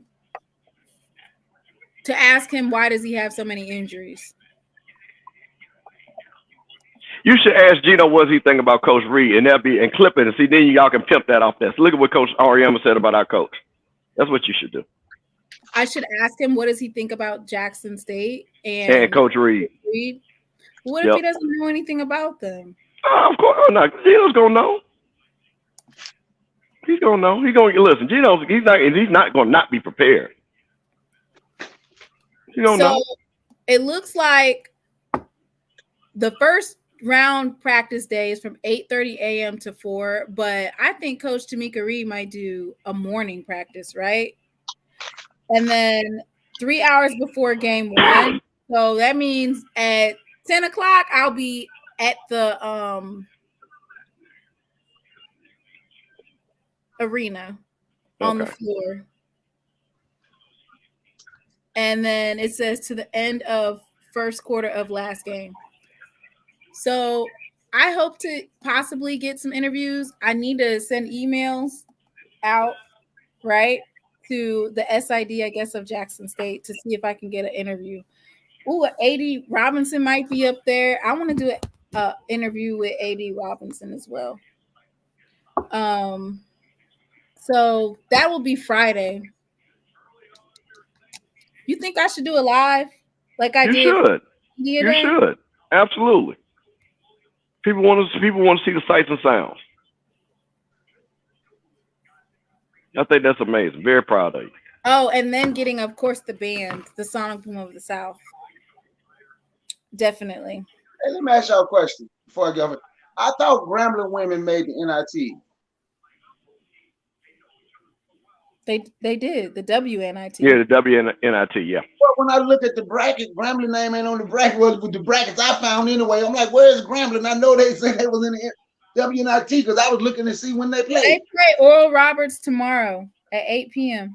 CBS didn't even have them on the. I looked on the CBS; they didn't even have their name in the bracket.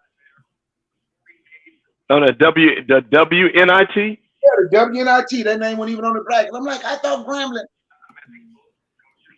Here, I'll show it. And Timon, have you shown your bracket yet? Your picks? Why would I show people who I picked? I dropped the link, but I'm not. You gotta show people who you picked. No, because they'll be cheating. No, they're not gonna cheat. That's part of the bracket. They gotta pick their bracket. They gotta get it in anyway. You're supposed to show Obama showed his bracket. Okay. But I know you got Jackson State going to the Final Four. You know I got Jackson State in the championship game. That's right. What you want to see mine for? Because you know I'm a play. No, I've already picked. No, so everybody. So let me do another PSA. SheLovesThee has a bracket challenge. If you have not signed up for the bracket challenge, please, everybody on this live, sign up for the bracket challenge. It'll be real fun, and we want to see who really knows basketball, who really doesn't. No, but that's not fair because I'm gonna pick Jackson State. That's okay. We gonna give you a pass on that. We understand that. Yeah, I picked Jackson State to win against, and then they're gonna lose to South Carolina. Oh, okay. Hey, listen.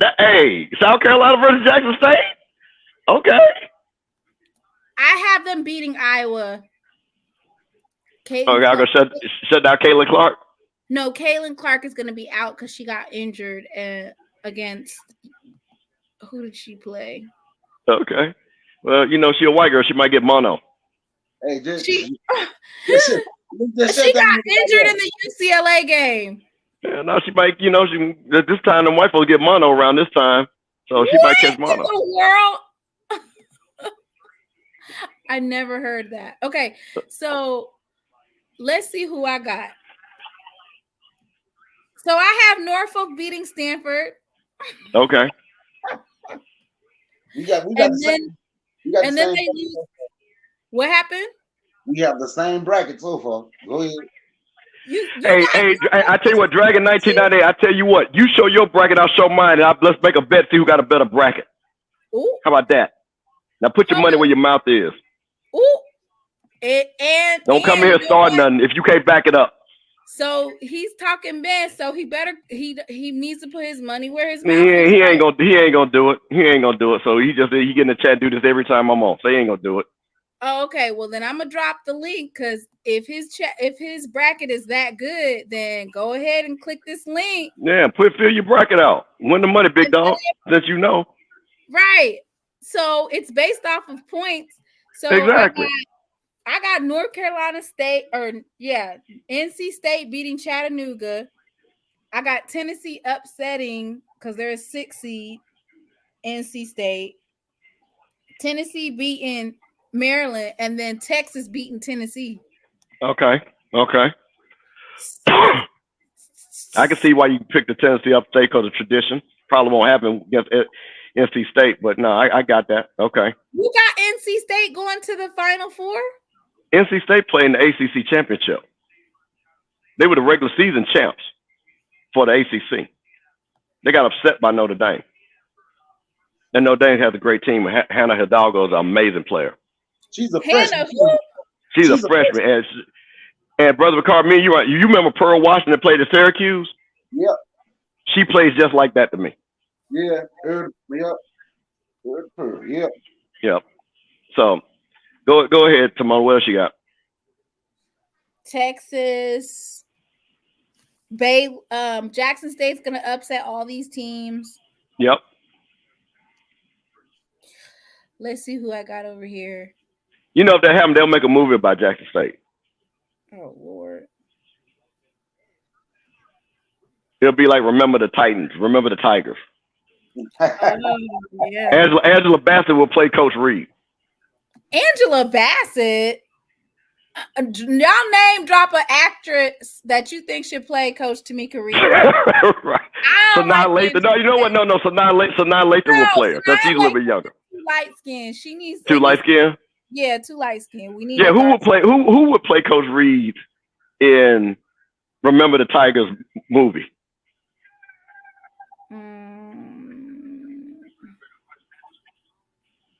I say Sanaa Lathan still. Sanaa Lathan. Yeah, I still say that.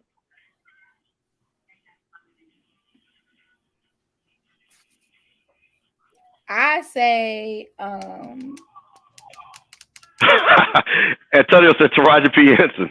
Which Taraji? The cookie Taraji or the flow Taraji? They said one of the Reginas. That Whitley, I like that. I was just thinking about that. I like Sanaa Lathan myself. You know what? Sanaa don't have that. Run it up. She don't got that grit. You guys have one. You better see in Love and Basketball. Man, that was so old. I can't even believe it. I'm gonna agree with my man here, Raquel. That would be interesting. Nia Long. See, now I like Nia Long. Ooh, Raquel Robinson. I like that choice. Yeah, I got to give my man that. I actually like that. Jill Scott. Hey, AJ. Jill Scott. Hey, I see that. But we can't have the Tyler Perry Jill Scott version, not that one. So far, Raquel Robinson and Nia Long. Yeah, I got it. Who is Raquel Robinson? Now, Antonio has good taste. Elise Neal, excellent pick. You gotta have somebody with some grit. Man, listen, Elise Neal, man, she played in Rosewood as Scrappy. Come on, man, that girl got. Does she play for BMF or is it? No, it's that 50 Cent show. What's that 50 Cent show? Which one? Power? You know who should do it? Mary J. Blige. No, absolutely. Because here's the problem with Mary J. Mary J. It can only do one accent. Could you see Mary try to do a Jackson accent? That would be horrible. Tamika Reed don't sound country. No. I didn't say sound country. That's not what I said. Mary J. has that Yonkers. Mary J. only has one connotation of her voice. There's no way. Mary J. couldn't even just sound regular. Wow, Davis. Lord have mercy. Queen Latifah. Who said Queen Latifah if you want that grit? Viola Davis gives out the grit. She gives the grit. I like that. Yeah, Viola would be gangster. Who gonna play Kim Mulkey? Oh Lord. We need something. We gotta find one of that white women that play them good racist. Meryl Streep. Meryl. You said one of those women that do what? That play them good racist white women really well. Who? One of them Southern Belle white women. I gotta think about that one. Sandra Bullock. Lord, Sandra Bullock. No, don't do Sandra like that. Now see AJ. AJ did. Man, Dragon is on it. Reese Witherspoon. I mean, man, bruh. I know you don't like me, but I'm gonna give you credit, bro. That's it right there. Who did he say? He said Reese Witherspoon. Who was his other pick? And Raquel Robinson. Yeah. Hey, I gotta get that brother. That brother don't like me, but I gotta give him credit. He made the picks right there. Reese Witherspoon actually would be perfect. I think she kind of looks like Reese Witherspoon. That's what I'm saying. That's why that's perfect. I gotta give my man credit. Oh my goodness, yes, that's her right there all day long and twice on Sundays. Bruh, listen, if that is not Kilmo, and you put that bleach blonde on her head and them ugly outfits, man, what?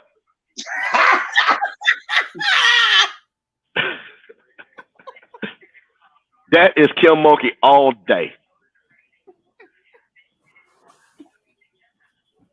Well done. This was fun. If there's a slot for a black mama, then Lynn Whitfield, period. Oh, yeah, easy. Easy. Who's going to play SWAC Diddy? You got to have the AD in there. Yeah, you got to have SWAC Diddy. You know, that's a good one. I can see the dude that plays on Power of Raising Cain and Lulu. He kind of looks like SWAC Diddy. I can see him pulling that off. Ooh, what's his name? What's that dude's name? Matter of fact, he dates, somebody said Gail Bean. Him and Gail Bean date. Oh, yeah. Gail Bean would be good. Yeah, Gail Bean would be good, too. I mean, that is a story within itself. She's already got a Olympic gold medalist on her team. Man, Charles Martin just hit Lorenz Tate. Yeah, I could see. Yeah. That's a good one, Charles. Lorenz Tate for SWAC Diddy. Terrence Howard. No. Commissioner McClellan. Michael B. Now, see, I don't know. I got Lorenz Tate or Michael B. Jordan, y'all, for SWAC Diddy. I think I got Lorenz Tate. Yeah, I think Lorenz Tate. David Stockdale says Cindy Hyde Smith for Kim Mulkey. Oh my God. That makes Kim Mulkey had on ugly ass outfits. Her outfits be kind of ugly. Bruh, listen, she's a hot mess. I could see it. Okay, we're getting somewhere. Man, once you put the pitch up, yeah, Columbus Shore, yeah, I still like, I don't know, Lorette. Whew, man, this would be a good Tubi movie right now. Now listen, even though it is a part of the storyline, right?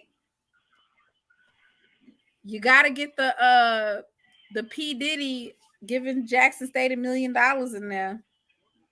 Oh, well, you can get on. What's my man that played P Diddy in the Biggie movie? What's his name? So he played in the Tupac movie. I think he played him in, what's that guy's name? He played in the Biggie movie. That played Puffy. Played Antoine, what's that, Antoine Fisher? Yeah, played Antoine Fisher. Yeah, that dude. Antoine Fisher? Yeah, he played in the movie Antoine Fisher. Oh, okay. Derek Luke, that's right. Yeah, Derek Luke. Oh, okay. He got dreads now. He gonna cut his hair. Who is he gonna be? Who is Derek Luke supposed to be? Well, when we were talking about, you said who's gonna play Puffy. We saying Derek Luke. Oh, he played Puffy in the movie already. He's already played Puffy, so he got the dance moves and everything down already. All right. Oh, yeah, that's a good one. That's a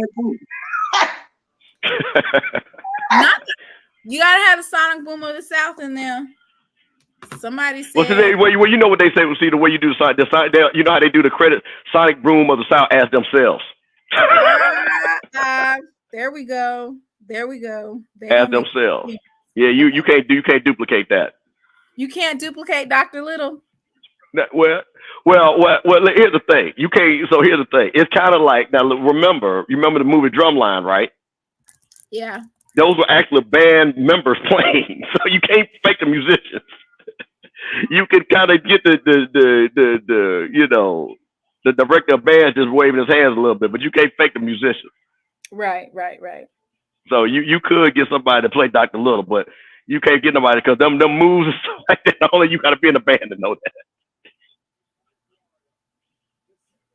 We need band directors though. So we got it. We got our documentary. Yeah. So I think we need to go ahead and then I'll make sure that I'm over the catering, y'all. If you guys, well, who's gonna play you? Who's gonna play you? I'm not in the movie. Well, you gotta be in the movie. Oh, okay. You gotta be in the movie. We gotta find somebody to play you. Okay. Who do y'all think should play Timon in the movie? Mrs. Crowley.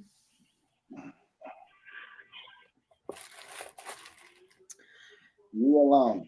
I'm trying to see, because I really don't know many actors. I'm being honest with you. The couple I named, nobody don't want I really know. Regina King. Playing you? I don't know who said that. The J said. Oh, Megan Good playing you. Okay. All right. Megan Tasha from Power. Yes, Tasha from Power. Yeah, I guess. Okay, Tasha from Power. Okay. And she got a little smart mouth like you do. Yeah, and witty. I don't have a smart mouth, do I? Nah, you're witty, not smart. You're witty. That's what I meant to say. Chloe Bailey. No, my niece can't do Chloe Bailey do too many thirst trap pictures. We keeping the class over here. I think they said Chloe Bailey was gonna play one of the J sets. Oh, one of the J sets? Oh yeah, well that would make sense. So Chloe, that baby she'd be thirst trapping. Lord have mercy. No, she should play. Willie said you can play yourself. Yes. So I just wanted to introduce everybody to our blackest law firm in the country. Did you see this picture on Twitter? No. Okay. This is the law firm. I'm trying to still figure it out. Let me see what the law firm is called. Dre had a name for it. It was funny. Cheatham and Steele. Remember, if they white, you innocent. Call bruh, bro, brother, and thee. So this is bruh, bro, brother, and thee law associates. That's of course, brother Nick Eden. And of course, we have Sean, me, and Trey. No, I'm sorry. Nick doesn't look like a lawyer here. I'm sorry. All the rest of y'all, no. Nick, no. Listen. The other three pictures literally look like y'all just walked out of somebody's firm. Nick look like no. Nick ain't got a tie on. Come on, man. It's the new age lawyer. Man, Nick ain't even got no tie. Look, Nick, no. Nick look like he going. Nick look like his Tinder picture.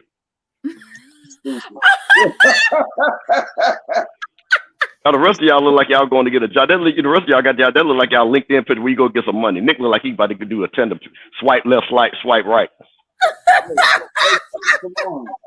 Hey, Timon, thanks for letting me come up here, because I'm going to get off and lay down. But I want to ask one question before I go. Yes.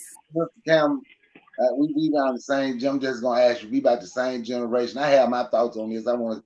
Do you think they starting to come after HBCU coaches because they want to see HBCUs go down because they starting to see more people want to go there? Well, yeah, they always, and they've done this all the time. They don't want these coaches to stay at these schools because it's a domino effect. Because again, you look at Willie, you look at Coach Reed. They change their program change, and they make the schools money. So guess what? Let's just go get them and make them start over again. Yeah, and they always gonna end up somewhere. Yeah. Yeah, and that's why we got to pay them. That's why we got to pay them. When we got our coaches, I mean, we want to be big time, and our schools are big time. Because I'm just real quick to your point. I was sitting up there looking at their school yesterday that was playing in the first four, played against Howard Wagner. You gonna tell me that them kids up there at Wagner are gonna have a better experience than going to FAMU or Jackson State? Wagner, really? Come on, Wagner. Yeah. Wagner. There's no, when I see schools like Wagner in the tournament and they go on, use all these directional schools, that's the reason why we have got to improve our coaches and play. Because there's no way you're going to tell me, hey, Wagner, and I don't know anything about Wagner, it's just Wagner. The bottom line is, you're not going to tell me them brothers are going to have a better time at Wagner than being at Jackson State or FAMU. Come on, man. Montana State had 3 black players. One of them. But I wanted to. I saw that. Exactly. That's another perfect example, bro. Montana State. It's like 8 people in that whole state that's black. Yeah, because Mr. Kevin, when we was coming up, really, they were not truly caping for the HBCU coaches, but they see a renaissance now. They see more willing to go, right? I mean, these coaches in the next couple of weeks, don't be surprised if you see that they start poaching even the basketball coaches. But you know what? If you're gonna leave, just make sure that you're getting paid. The one thing I always say, and I know a lot of people don't agree with this, I just think maybe because I came up and what I saw people do. Really, if you want to see yourself get better, your school, your neighborhood, community, somebody really just gonna have to make a sacrifice. Like, you know what? Y'all can pay me $1 million, but they can pay me $400,000, and me and my folks can live out. If I want things, in all honesty, if you want things to get better, you're gonna have to make a sacrifice. They're just the bottom line. Because running to white schools ain't doing nothing but building white people up and leaving your folks behind. And that's just a fact. I know people don't like that because we're in a society where we've been taught to worship money. But in all honesty, if you get enough money where you and your family can live comfortably, somebody just gonna have to. It's easy for me to say because I've seen people do it my whole life. I've seen people. I know plenty of people that could have been millionaires, but like, no, I can't go. But somebody gonna have to. It's just that simple. You can't just let money. You can't just let money. Because if they can easily control you with money, we'll never have nothing. Because they are the reason we don't have money, and we are the reason that they have a lot of money. They are the reason we have nothing, but we are the reason they have everything. And then when our greats leave, we're the reason they constantly getting richer and richer and richer. But I'm a firm believer. I started moving home. I believe in hold your money anyway, man. Stop giving them folks your money. I don't shop. But there's a whole next thing on that. I just want to ask that question before I get out here. Somebody gonna do something like this. But we gonna have to pay them just like Mr. Campbell said, even if we can't pay the meal, see if we can come up with $600,000-$700,000. We are gonna have to pay our greats to make us great. It's just that simple. You can't always say we don't have. Then you look around, you can find somebody buying a $400 Donald Trump shoe. I'm just saying. You can't always. We don't have. Yes, we do. We got. They say $1.3 trillion. Our money just not aggregated. That's the biggest difference. See, Big LT just said something great. He said the big man, I'm assuming he's talking about Montana State, is from Oak Cliff. How does Texas Southern, Prairie View, Grambling, Southern. I'm just talking about schools in that area, and I'll throw UAPB in there. Let that kid go to Montana State. That's in his area. That you're not gonna tell me that kid is like Oak Cliff, that he does not know somebody that's an alumni from those schools that probably even played basketball. And for them to recruit him to go to Montana State, see, that's what we got to do. That's my thing. That's what we got to do better at. Hey, AJ. What's going on? How is everybody doing tonight? And I absolutely agree with that, Mr. Campbell. You are right. Like 2 of the players for Florida Gulf Coast that made the Final Four last year for Jackson. What's so special? You went to Florida Gulf Coast. Yeah, they had a lucky run last year and made the Final Four. But you would rather go to Florida Gulf Coast and go to Jackson State. I'm just saying, it's what being taught at home, and it's how we see ourselves. A lot of the time, what being taught at home, and we see ourselves as nothing. That just we don't respect each other. We respect everybody else, but for a lot of time, we don't respect us. Because can't nobody tell me that big dude, Montana State gave him $1 million in NIL deal. No, they didn't. He ain't got like, and I bet you we didn't even try to recruit. I bet none of our schools even tried to recruit that kid. Yeah, and them players. I heard them players. Florida says something about my neighborhood. What's going on? Bethune-Cookman. I'm just saying, every player in Florida right now, every black player in Florida right now needs to be looking at, I'm going to say Jackson State being FAMU, but to be for real, because they're in Florida. You can stay in Florida. You got Bethune-Cookman and Florida A&M right there. I just heard Mr. Campbell. I heard Mr. Campbell say something about my neighborhood. No, we were just talking about the players. Yeah. Yeah, we were talking about these kids that go to the Wagners, the Montana States, and things like that, and the opportunity is better. I'm surprised Montana State got him out of the cliff. That's the crazy thing right there. He could have, like you said, could have went anywhere else. But that's because I bet you they offered him, and none of our schools did. And you know what, Mr. Kevin, you know why Grambling won that game? And I'm just hopping out. I wanted to say this while we were talking basketball. Yeah. In the last few minutes, we just started using our athleticism. Them white boys couldn't stay in front of them guards. I was like, why they weren't doing it the whole game? The whole game. Thank you, AJ. Thank you. You said we were sitting up there watching this game. We were like, why did Grambling just do this the whole game? Just drop. Them boys couldn't stay in front of them cats, man. I was like, we got so much talent in the SWAC right now that somehow, some way, we started learning how to play basketball a lot better tonight. I don't know. But them guys got their confidence, like, they was down 16 and came all the way back. Howard should have won last night, too, man. Like, them schools are not better than us by no stretch of the imagination. No stretch of the imagination. No. That's why I'm like, everybody talking about, Connecticut and how the UConn and how they go. I'm like, man, they must don't know. We got some hoopers at Jackson State, too. Man, let Tilly Bowler get off on Saturday. Get hot. So I said it to say, we have some talent, man, and I'm glad that Grambling pulled it out for the squad. And A&M won tonight, too. I just saw that. Man, we on the roll right now. See, AJ, you just hit it right there, though. See, this is the thing what my argument has been. We can get the students on the academic side, right? We get National Merit Scholars. We get 4.0 students all across. But then when it comes to getting the athletes, and I'm not talking about the Power 5 guys. I get that. I'm talking about the kid that go to Montana State, Florida Gulf Coast, Wagner. There's no way that somebody should go to Florida Gulf Coast over FAMU. Florida Gulf Coast was like a junior college. We got to go man. Like you said. It's still a junior college academically. I'm about to say, ain't that school built inside of a shopping center? Basically. So okay. so you look at a Jackson State. So the kid, I'm gonna use this kid from Oak Cliff because this is a really good one. You get Jackson State that has a basketball tradition. It's only 6 hours away. I'm assuming, because I know a lot of y'all don't know geography over there.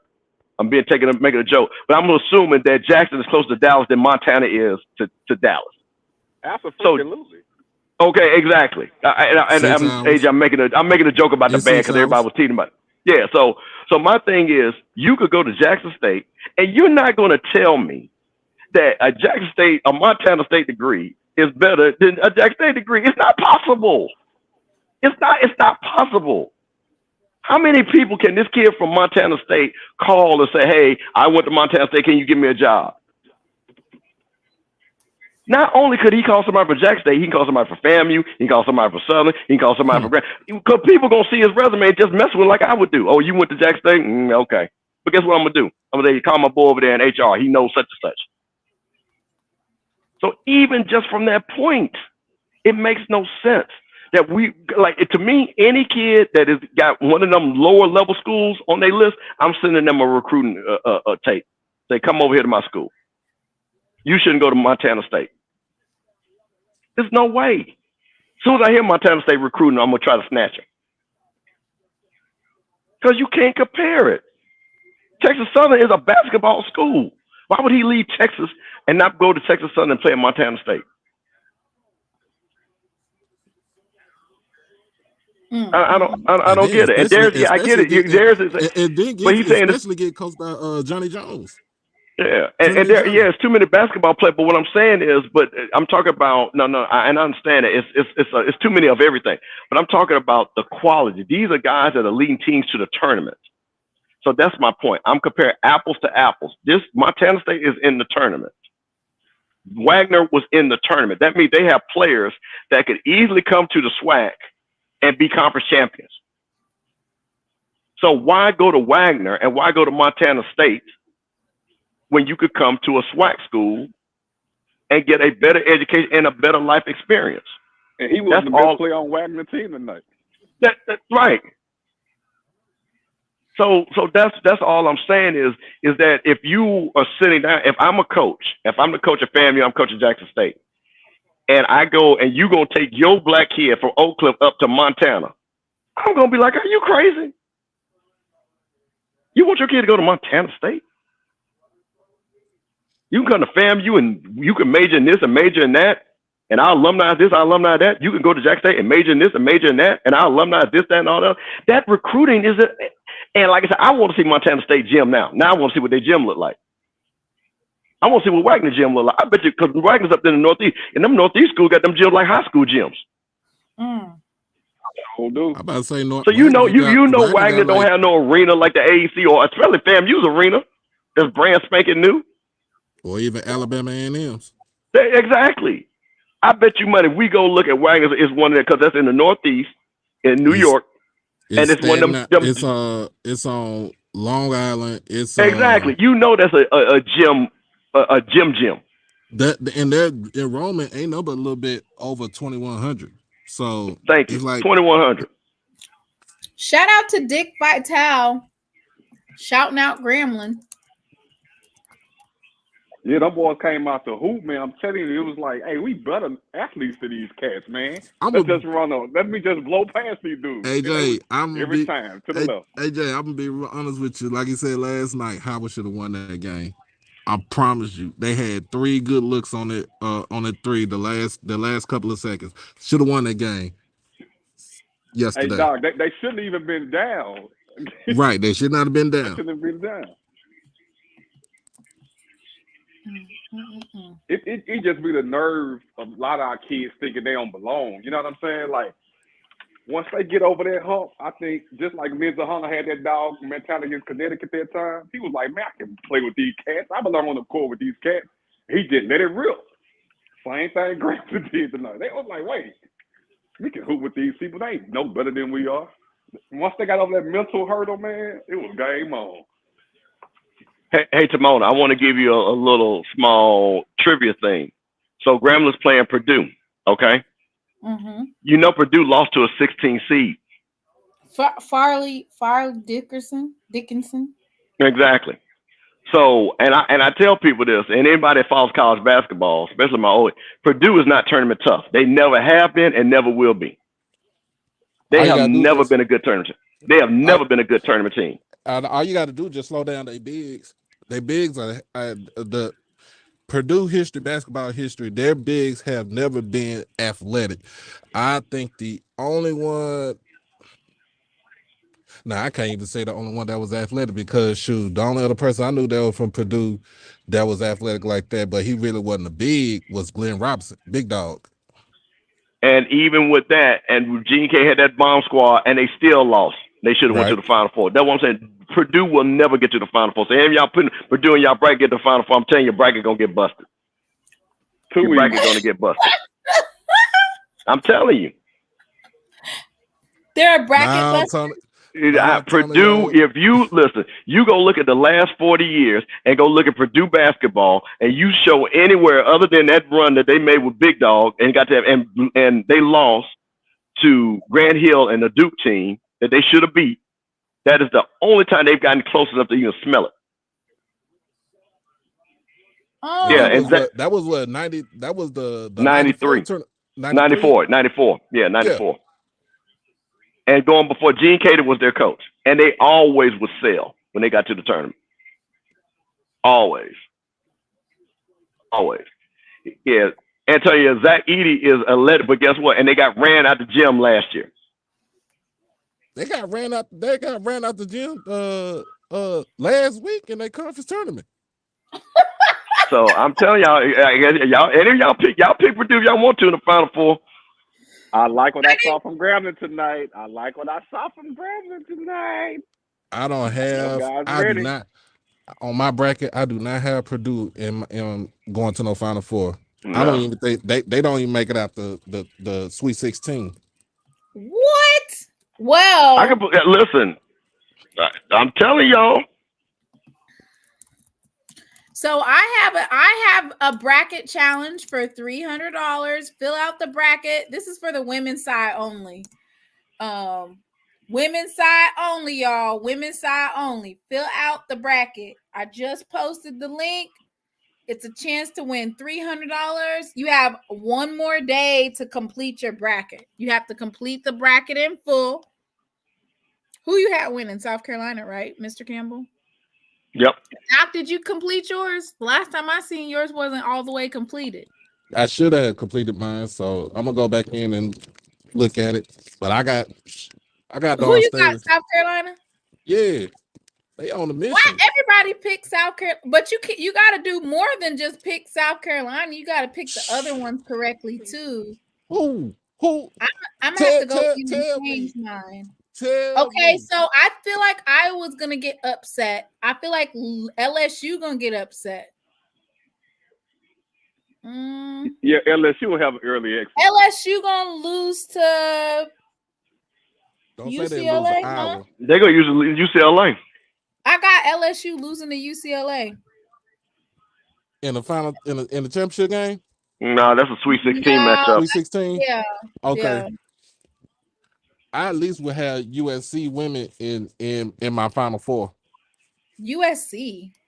Yeah, they're on the other side of the bracket. They're on the other side of the bracket. They're on the same side with As that Texas? I know Texas is on the same side. On the other side with South Carolina, aren't they? Yeah. Where's USC? Oh, okay. I got USC getting upset by Baylor. Nah. Wow. This ain't the same Baylor team that Kim Mulkey had before. Brittany Griner ain't coming out that thing. Odyssey Sims ain't coming out of there. I'm just saying. You said that it's not the same team? Dude, because when Kim Mulkey had Baylor, she Mr. Campbell, she had a powerhouse. She had a juggernaut when she had Baylor. Because all she could recruit was recruited straight up Texas. And now when she got the job at LSU, I mean, of course they won, so they're gonna, LSU gonna recruit nationally. So Baylor's anyway. gonna beat Virginia Tech, and then you have Baylor losing to USC. Heck yeah, I like Juju. Juju is only one person. Shit, Juju. Somebody start that freshman of the year right there. I also have USC losing to play Baylor. Let me go change my shit back. Changing my. Man, that's a bad girl. But I got Jackson State upsetting UConn. Oh, trust me, I got that too. You gotta play for the home team. Oh no, come on now. I got that too. I was gonna be real petty and put, I was gonna say Norfolk to win against Stanford, but just looking at that matchup and for them to go 3 time zones, out of the way, they gave them nasty work. Hmm. Like you got to realize they're playing at the campus of the number one seed. So and it's a you know what I'm saying that's like a 5.5 hour 5 to 6 hour flight, Dang. and they play on Friday. Dang. So guess what they doing? They probably flew out. It's Wednesday, right? So they probably flew out today. They got they get land in San Francisco. Make they travel to down to Palo Alto, get them a hotel, get them a practice because Friday gonna come sooner than you think. And then you got to get your body adjusted from East Coast time zone to the West Coast. You know what I'm saying? It's a lot to factor in that. Right. Because they gave in reality, they gave them the short end of the stick. And if it was me, I would have at least if I was to do the selection, I probably would have put them in like the the East is the East is who what Blue said he got to get this $300. He said $300 is $300. He's took UConn. So the line for Jackson State is probably dropped now. it probably did. It started out 35. Let me see. Hey, Mr. It's Edwin, still at I think 34 and a half. It's 34 and a half. So if you bet, they don't even have money line. They do not have money line available. mm,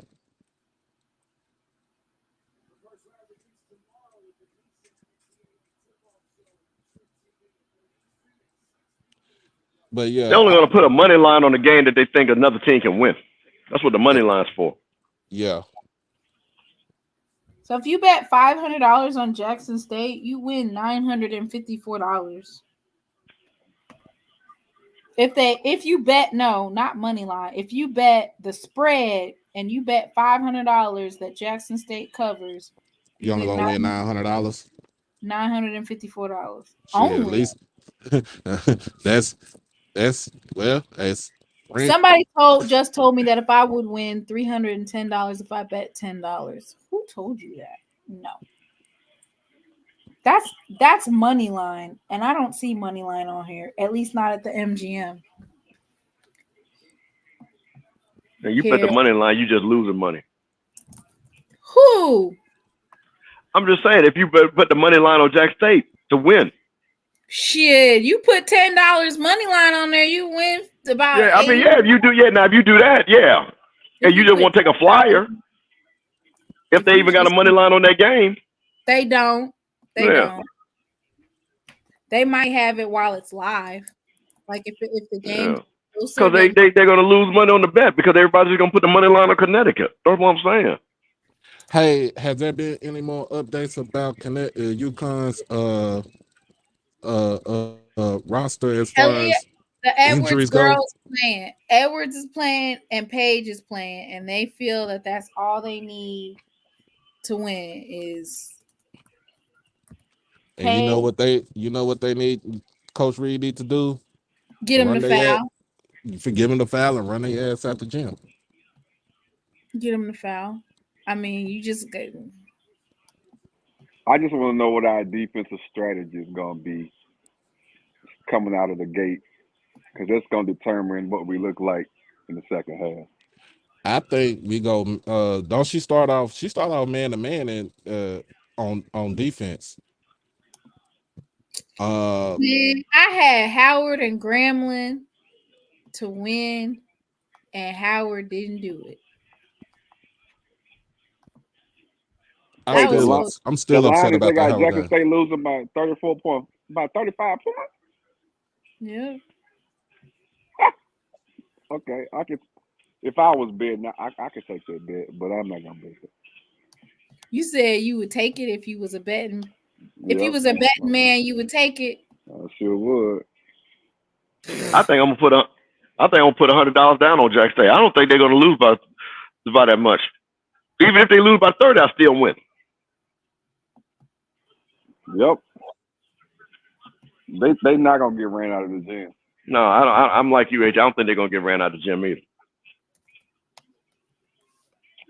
And I'm saying this because the See? talent we had against LSU, we have more talent now, which is crazy, but it's true. I need to see that aggressiveness. I need to see that Deja Woodard aggressiveness. I need to see that coming up out. Yeah, do Hey, you see that? $954 if you bet Jackson State 34.5. so basically you winning $400 something on top of your $5. Yeah. Hey, do you have Edwin said? Timon, do you have like the lineup matchup graphic? The line? The lineups of the Jack State Star lineup Yeah, versus the height. Connecticut Star lineup. Yeah. Oh, yeah. Post that I for see. Edwin. Okay. Let me see that. Let me get that. I want to say we posted that in the chat. Yeah, and when we talked about this earlier, I don't know if you were on, but this is what I was saying. They're going to start. Two of those guards are freshmen, and they're under 6 foot. I'm like, those girls are going to beat me. They're going to score 30. I'm gonna make those freshmen beat me. And if they score 30, God bless, I'll tip my hat to them. They sure gonna have to come out and play big because Yeah. I will be doubling the hell out of old girl. Yeah. Who, Paige? Yep. That's what I'm saying. You could go straight over her in the hedge, but you gotta come and recover. You gotta hedge and recover. Hedge and recover. Yep. So that's the thing. That's the thing. So of course the girls are going wide open. But see, here's the thing. Let's go back, and I'll give you a perfect example. This is exactly what LSU with Iowa did to South Carolina. They said, "Hey, listen, we're not gonna let these big people beat us on the inside. Raven Johnson, you're gonna have to hit that 3-point shot. If you score 30 and beat us, God bless." And she didn't hit it. But Paige is shooting over 50% from the field, so I'm not going under no screens. I'm on top of everything. No, you got to lock a trail on her. Yeah, you're gonna have to. Throw that ball over top to somebody else. I was joking and said run a boxing one on Page. See, the only reason why I don't like the boxing one is it's too many holes in the middle. Yeah, and then Edwards can stand right there in the top of in the middle of that paint key and go nuts. Mm-hmm. If we had enough fouls, if Daphne was playing, then yeah, but I mean, Angel is the tallest one we have right now, and we cannot afford for her to get in foul trouble. But you know what though? We got dang, where is that at? But you know what though? I don't like saying this, but can someone tag me in that the Jackson State versus UConn graphic? I thought I saved it. But I don't want to say anything bad about this, but when Daphne got hurt in that game and Coach Reed had to change up the whole lineup, like you seen like the team plays a little bit faster than what they would normally do because you're right, Doc. That's right. You're right. Because Daphne, I ain't saying that she's not athletic. I mean, I know she's athletic. I'm saying that she kind of slows the game down. You know, like if she was like say she was healthy, I would have her, you run a half court set, to get your offense going. But going up and down, just to run up and down the court with her, nah. That's why I like Angel, because it seemed like Angel, when she went the way they go, the game flows a little bit better and it flows a little bit more faster with Angel being at the 5. Hey, honestly, Doc, I was just saying use her because we have more fouls to give. That's all. Right. I mean, I'm just saying, but I'm just saying I was just saying, but it's one of them things where I'm like, what just like what you said, what kind of defense should we run against them? I mean, do we do a high 2-3 zone? Do we lag it back towards the basket? Dude, we cannot play no zone against them. No kind of zone. 1-3-1, 3-2, none of that. Matchups, nothing. We're gonna have to take it to them like we did LSU. Man it up, man. Just get after it. I like that. Just man it up, get after it. And we have the athletes to do it. We got the athletes, but we got more Yeah. bodies than them too. So we Exactly. can send a wave after wave. That's the reason why I'd say like coaches that run like a 7 or 8 man, rotation, you're not gonna be able to get it done. Stay in front, man to man. We're gonna have to. We can't let no blow bys, no driving kicks, none of that. No If we back, collapse, no backdoor cuts either. everybody stay home. You know what I'm saying, on the shooters. Because I think somebody put in the chat. If she gets hot, it's hard to turn off. You know what I'm saying? Then the crowd gets into it. Then you know what I'm saying. So we gotta play within the framework of, okay, if you beat me, like I think he said earlier, hey, do what you got to do, your best shot, but you're going to get ours too. And we're not just going to let one person get off, man. So man up and let's see what happens. And I just say you got to, and on reality, you just got to hit them in the mouth. Ow! Get on. I ain't talking about. I know. Brother Bakari said. What did he say? He said one of them got a broken nose. Oh, yeah, Edwards. Make her remember she Edwards, has. right? Hey, listen. With that girl, I said smush that ball in her face. No. That's what I said. Hey, that's what I said. That Edwards girl, man, she's top draft pick in the WNBA here soon. She know how to. She a bucket getter too. So I watch. Yeah, I know. So smush that ball. Hey, watch this. So watch this. If they smush that ball in her face on that nose, how many buckets you think she gonna get? make her start seeing cross-eyed. Got to. Bro, Carson, let's make this a street fight down on Valley Street. Not down on Valley Street. The Valley Street fight. Y'all know what I'm trying to tell you, boy. Listen, you hit the hot. When the folks got it hot down there on Valley, you get the hell up out of there. Nah. Mahoney be bringing that grit that Mahoney brings the grit now. Yeah. Mahoney gonna bring that grit. So we got the matchup. Who is Jackson State backup center? Didn't they have somebody come in about 6'2"? And then Layla Walker. Layla Walker. Give her and Angel Reese together about 5 minutes a half together. Because Jackson State can beat them with size. I'm just being like, Jackson State, they got one player 6'3", everybody else 5'10". Jackson State can beat them with size. Man, this is what I'm saying. This is our advantage. About 5 minutes a half. They ain't got to try to play no whole game together. About 5 minutes a half together. And make their center. She's a freshman. Mm-hmm. Oh, that's good. The center, I think she's a freshman or a sophomore, but make her see what you can do to make her shoot that face up by 15 feet away. Now the thing about that is, Jackson probably gonna have about 3 clean blocks and 2 of them gonna be fouled. But anyway, see what make her. If your height intimidate us, see if we can make her shoot that face up. If we can get into the second half, go ahead, Bakar. I'm just saying, UConn is beatable. The first time they played St. John, they blew St. John out. The second time they played St. John at UConn, according to the guy that called their games, who was on, he was talking about how tough St. John played them, and he was like, he saw when he said we beat St. John, we beat a very good team. So don't think we looking past you, because if you was able to beat St. John, but St. John had size, and that's what he said. The reason he said the second game, St. John used their size. Yeah. If we can get Angel Jackson into the second half with 1 or 2 fouls, oh my God, we can. Hey, yeah, we own it. Think about this though. UConn played in a weak Big East this year. That conference was weak. It was UConn and everybody else. Yep. UConn, Creighton, you right, everybody else. And St. John everybody was else. their third team. St. Right. John was their third team in the Big East, but didn't even make the tournament. Marquette made the tournament. Now, St. John and Marquette had the same conference record, but St. John beat them in the head-to-head. St. John beat them twice, I think. But they put Marquette in the tournament over St. John, but they had the same conference record, and St. John's had beat them twice.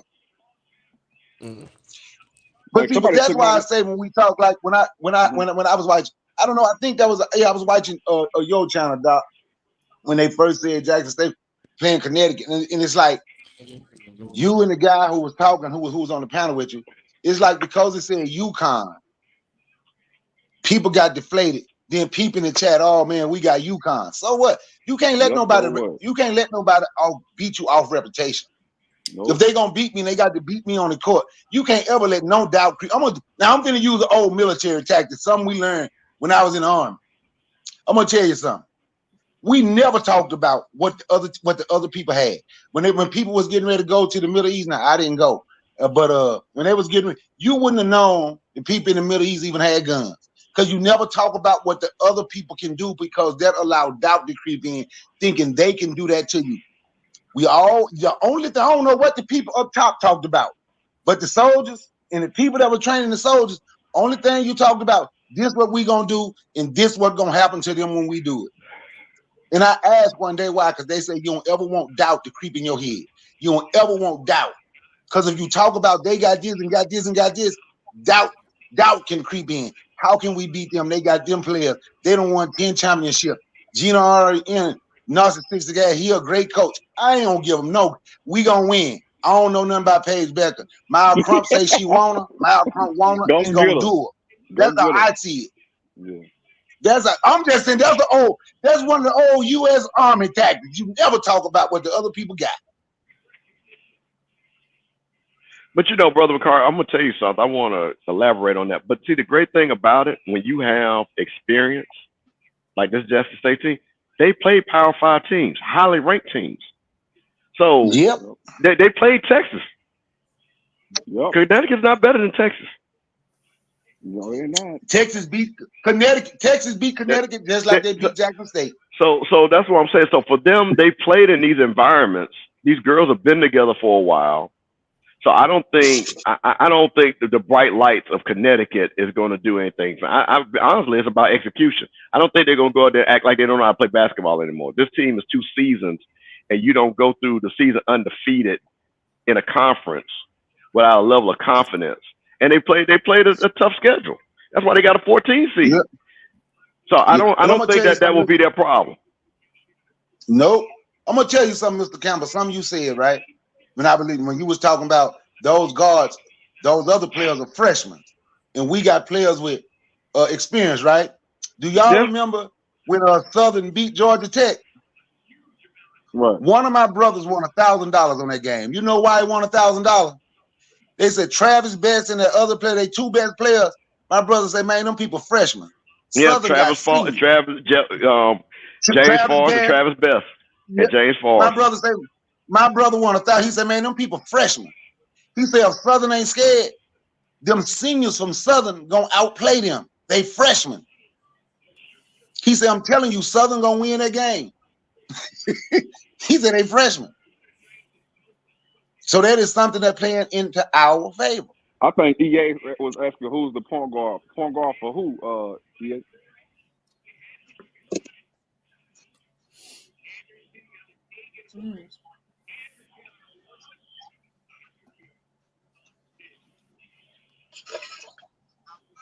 We got to take care of the ball because they're gonna press. We know that. But we gonna take care of the ball. We gonna take care of the ball. Avian gonna get her some when she come in that game. She gonna get us some wide open threes from us taking care of the ball and pushing it up. Cause we gonna play our ball. Angel Jackson to me is the key in the game. Hold on, because I'm a +1 you. It's gonna be Haley Breland. I'm telling you now, she has found her stroke, and she ain't scared and never been scared to play against top competition. We needed a guard like that to come off the bench and be able to score the ball. So we got firepower coming off the bench. I love it. Yeah, He's my X factor. and people is gonna be surprised when Jackson State go out there and play. When Jackson State go out there and beat Connecticut and the referees. Now we ain't gonna be surprised, but other folk gonna be surprised because we gonna beat Connecticut and the referees.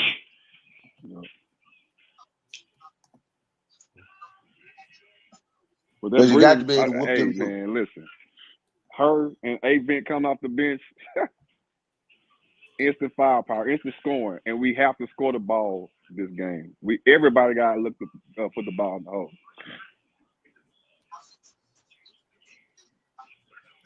They're Breland. Yeah. Well, AJ, let me ask you a question. AJ, let me ask you a question. She's a sophomore. Let me ask you a question. Who's the person, if they had the one game that you said could get 25 points for Jackson State, who would be that person? Avent. Avent. Absolutely. That's what you need.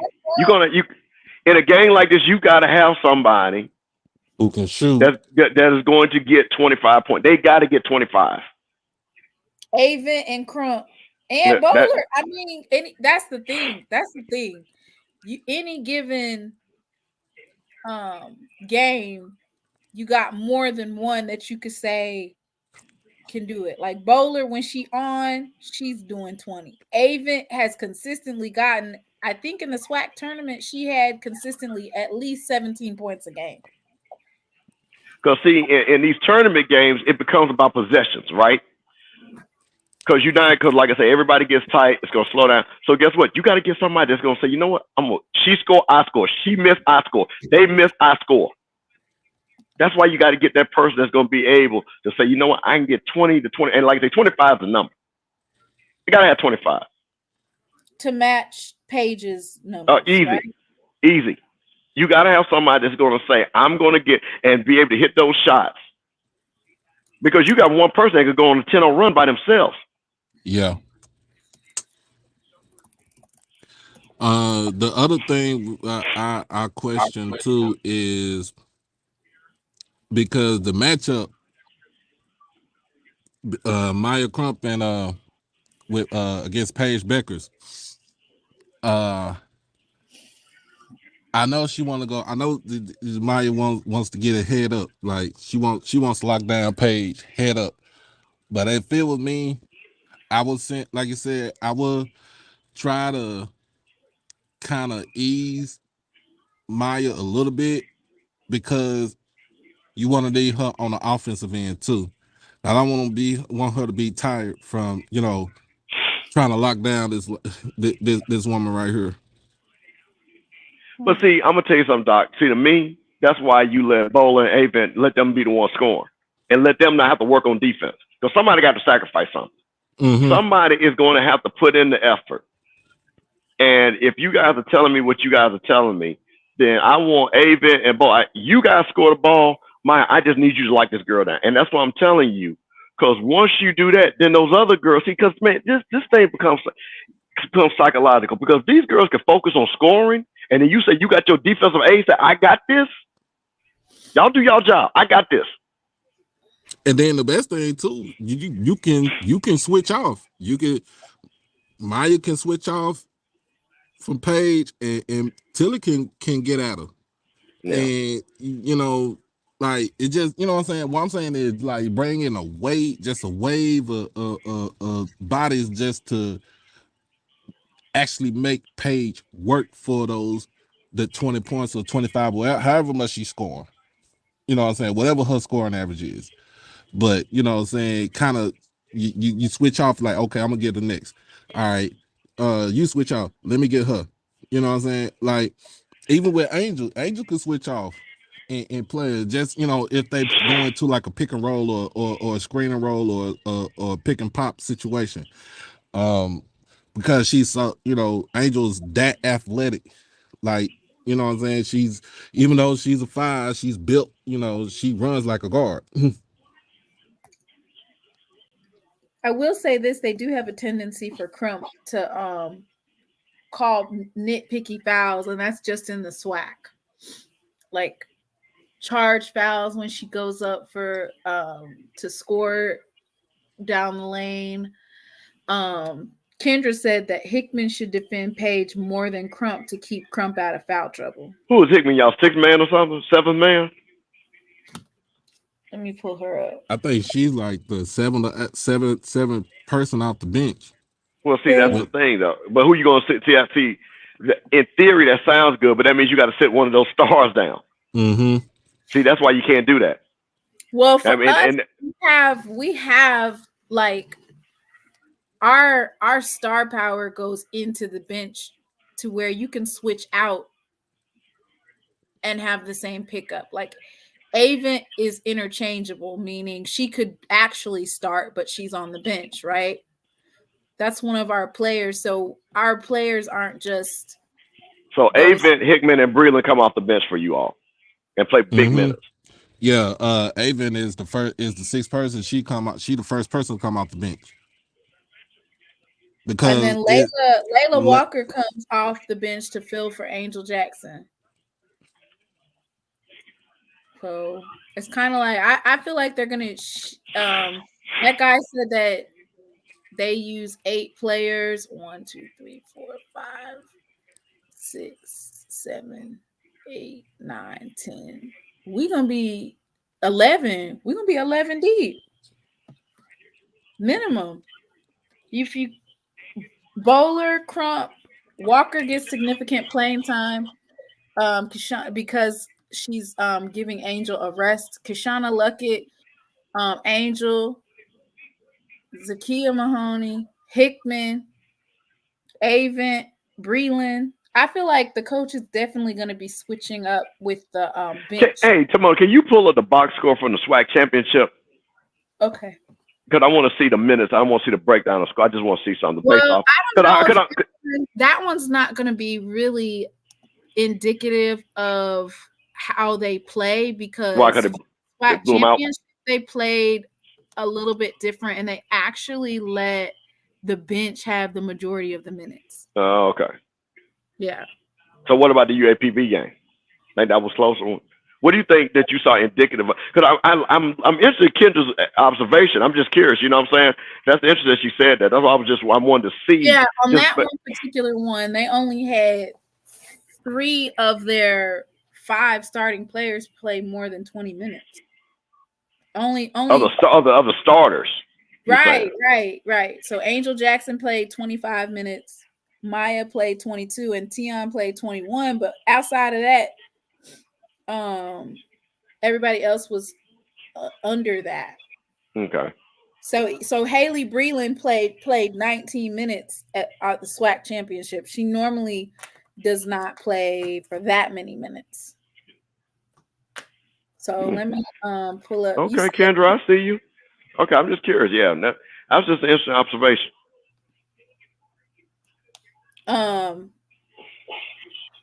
Let me pull up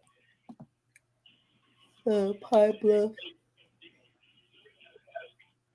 Because I'm just saying when you say that, and again, I'm just talking about from a basketball standpoint. Because I mean, you can't split minutes. You know what I mean? And what I mean by that, 5 people got to be on the court. So, with Hickman, this one is Tion Bowler, Angel Jackson. They both play more than 30 minutes. Maya Crump's right at 29. Yeah. Shauna 22.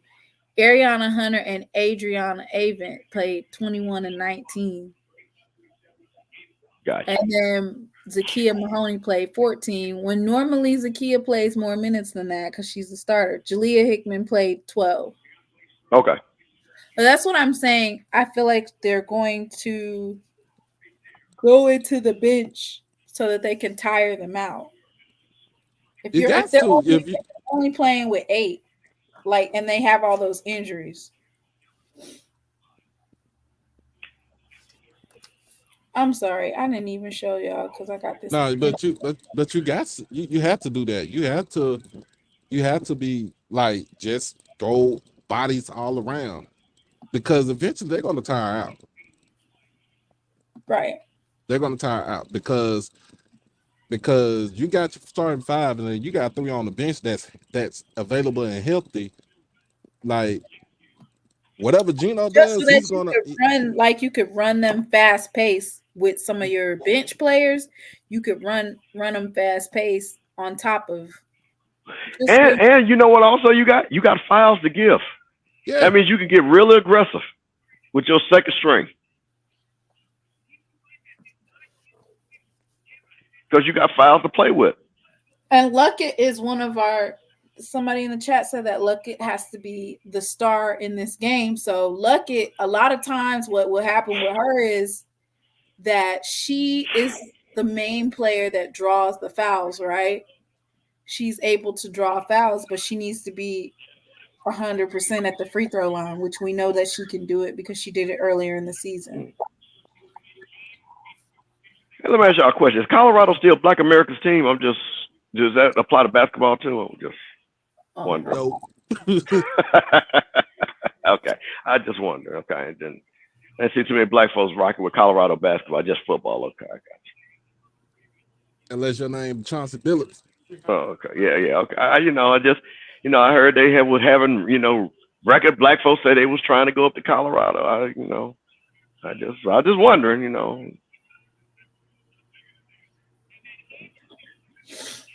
HBCU. Oh my goodness. Well, we've been talking about basketball for quite some time. I'm going to drop again the link for the challenge. Make sure you guys fill out the bracket. And I might come on here again tomorrow. Might not. I don't know. You got to come on and talk about the games. When do you leave? Friday morning. Oh yeah, you got to come on. Yeah, you got to do a bracket update. You got to come on tomorrow. I'll be on Friday afternoon. Yeah, you definitely got to come on tomorrow. Got to do a bracket because you're gonna have half the games already done. You see what I'm saying? For Thursday. Okay. So you do a bracket update, like everybody look at the brackets, talk about that. The brackets don't start. It says we have 1 day and 11 hours. Oh, that's right. That's right. You're not doing the men's. You're just doing the women's. That's I'm right. just doing women's side. Let's see how many. Yeah, you're right. Okay. The women's side, they already started their first four. Yeah, but the brackets don't lock for the first four. They lock for the other stuff. They don't lock for stuff. So make sure y'all go ahead and fill that out. But you should come on tomorrow. We still can talk tournament basketball for the men's because Grambling. Well, I guess Grambling wouldn't play until Friday because they play tonight, so they probably play Friday. Right. So I'll come on again. If you would like to, please make a donation. And for those of you that made a donation, thank you so much. I really appreciate y'all offsetting these costs. Mr. Campbell breaking it down for us. Doc Holiday, Brother Bakari, thank you. AJ, thank you. And Mr. Ford. There you go. Mr. Exit 81. Yeah. And the SWAC too. SWAC putting y'all up on notice. We got a lot of HBCU basketball this weekend. You got, I think Alabama, and did they win tonight? Yeah, against Austin P. A&M beat the governor's hat off of them. I don't even know what they're called. The governors. Yeah, they they beat the governor's hat off of them. And Grambling as well. Grambling won as well. Amazing for the SWACs. SWAC put them on notice. Of course, they got Alabama A&M going against Norfolk, so that will be interesting. On that day, it'll be MEAC versus SWAC. MEAC versus the SWAC.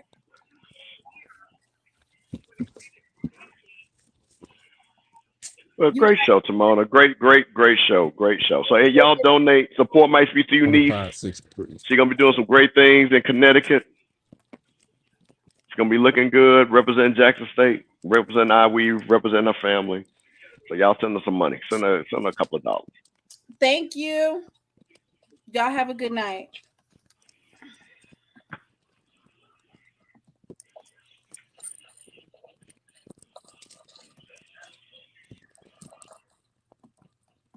I don't even know. Here it goes.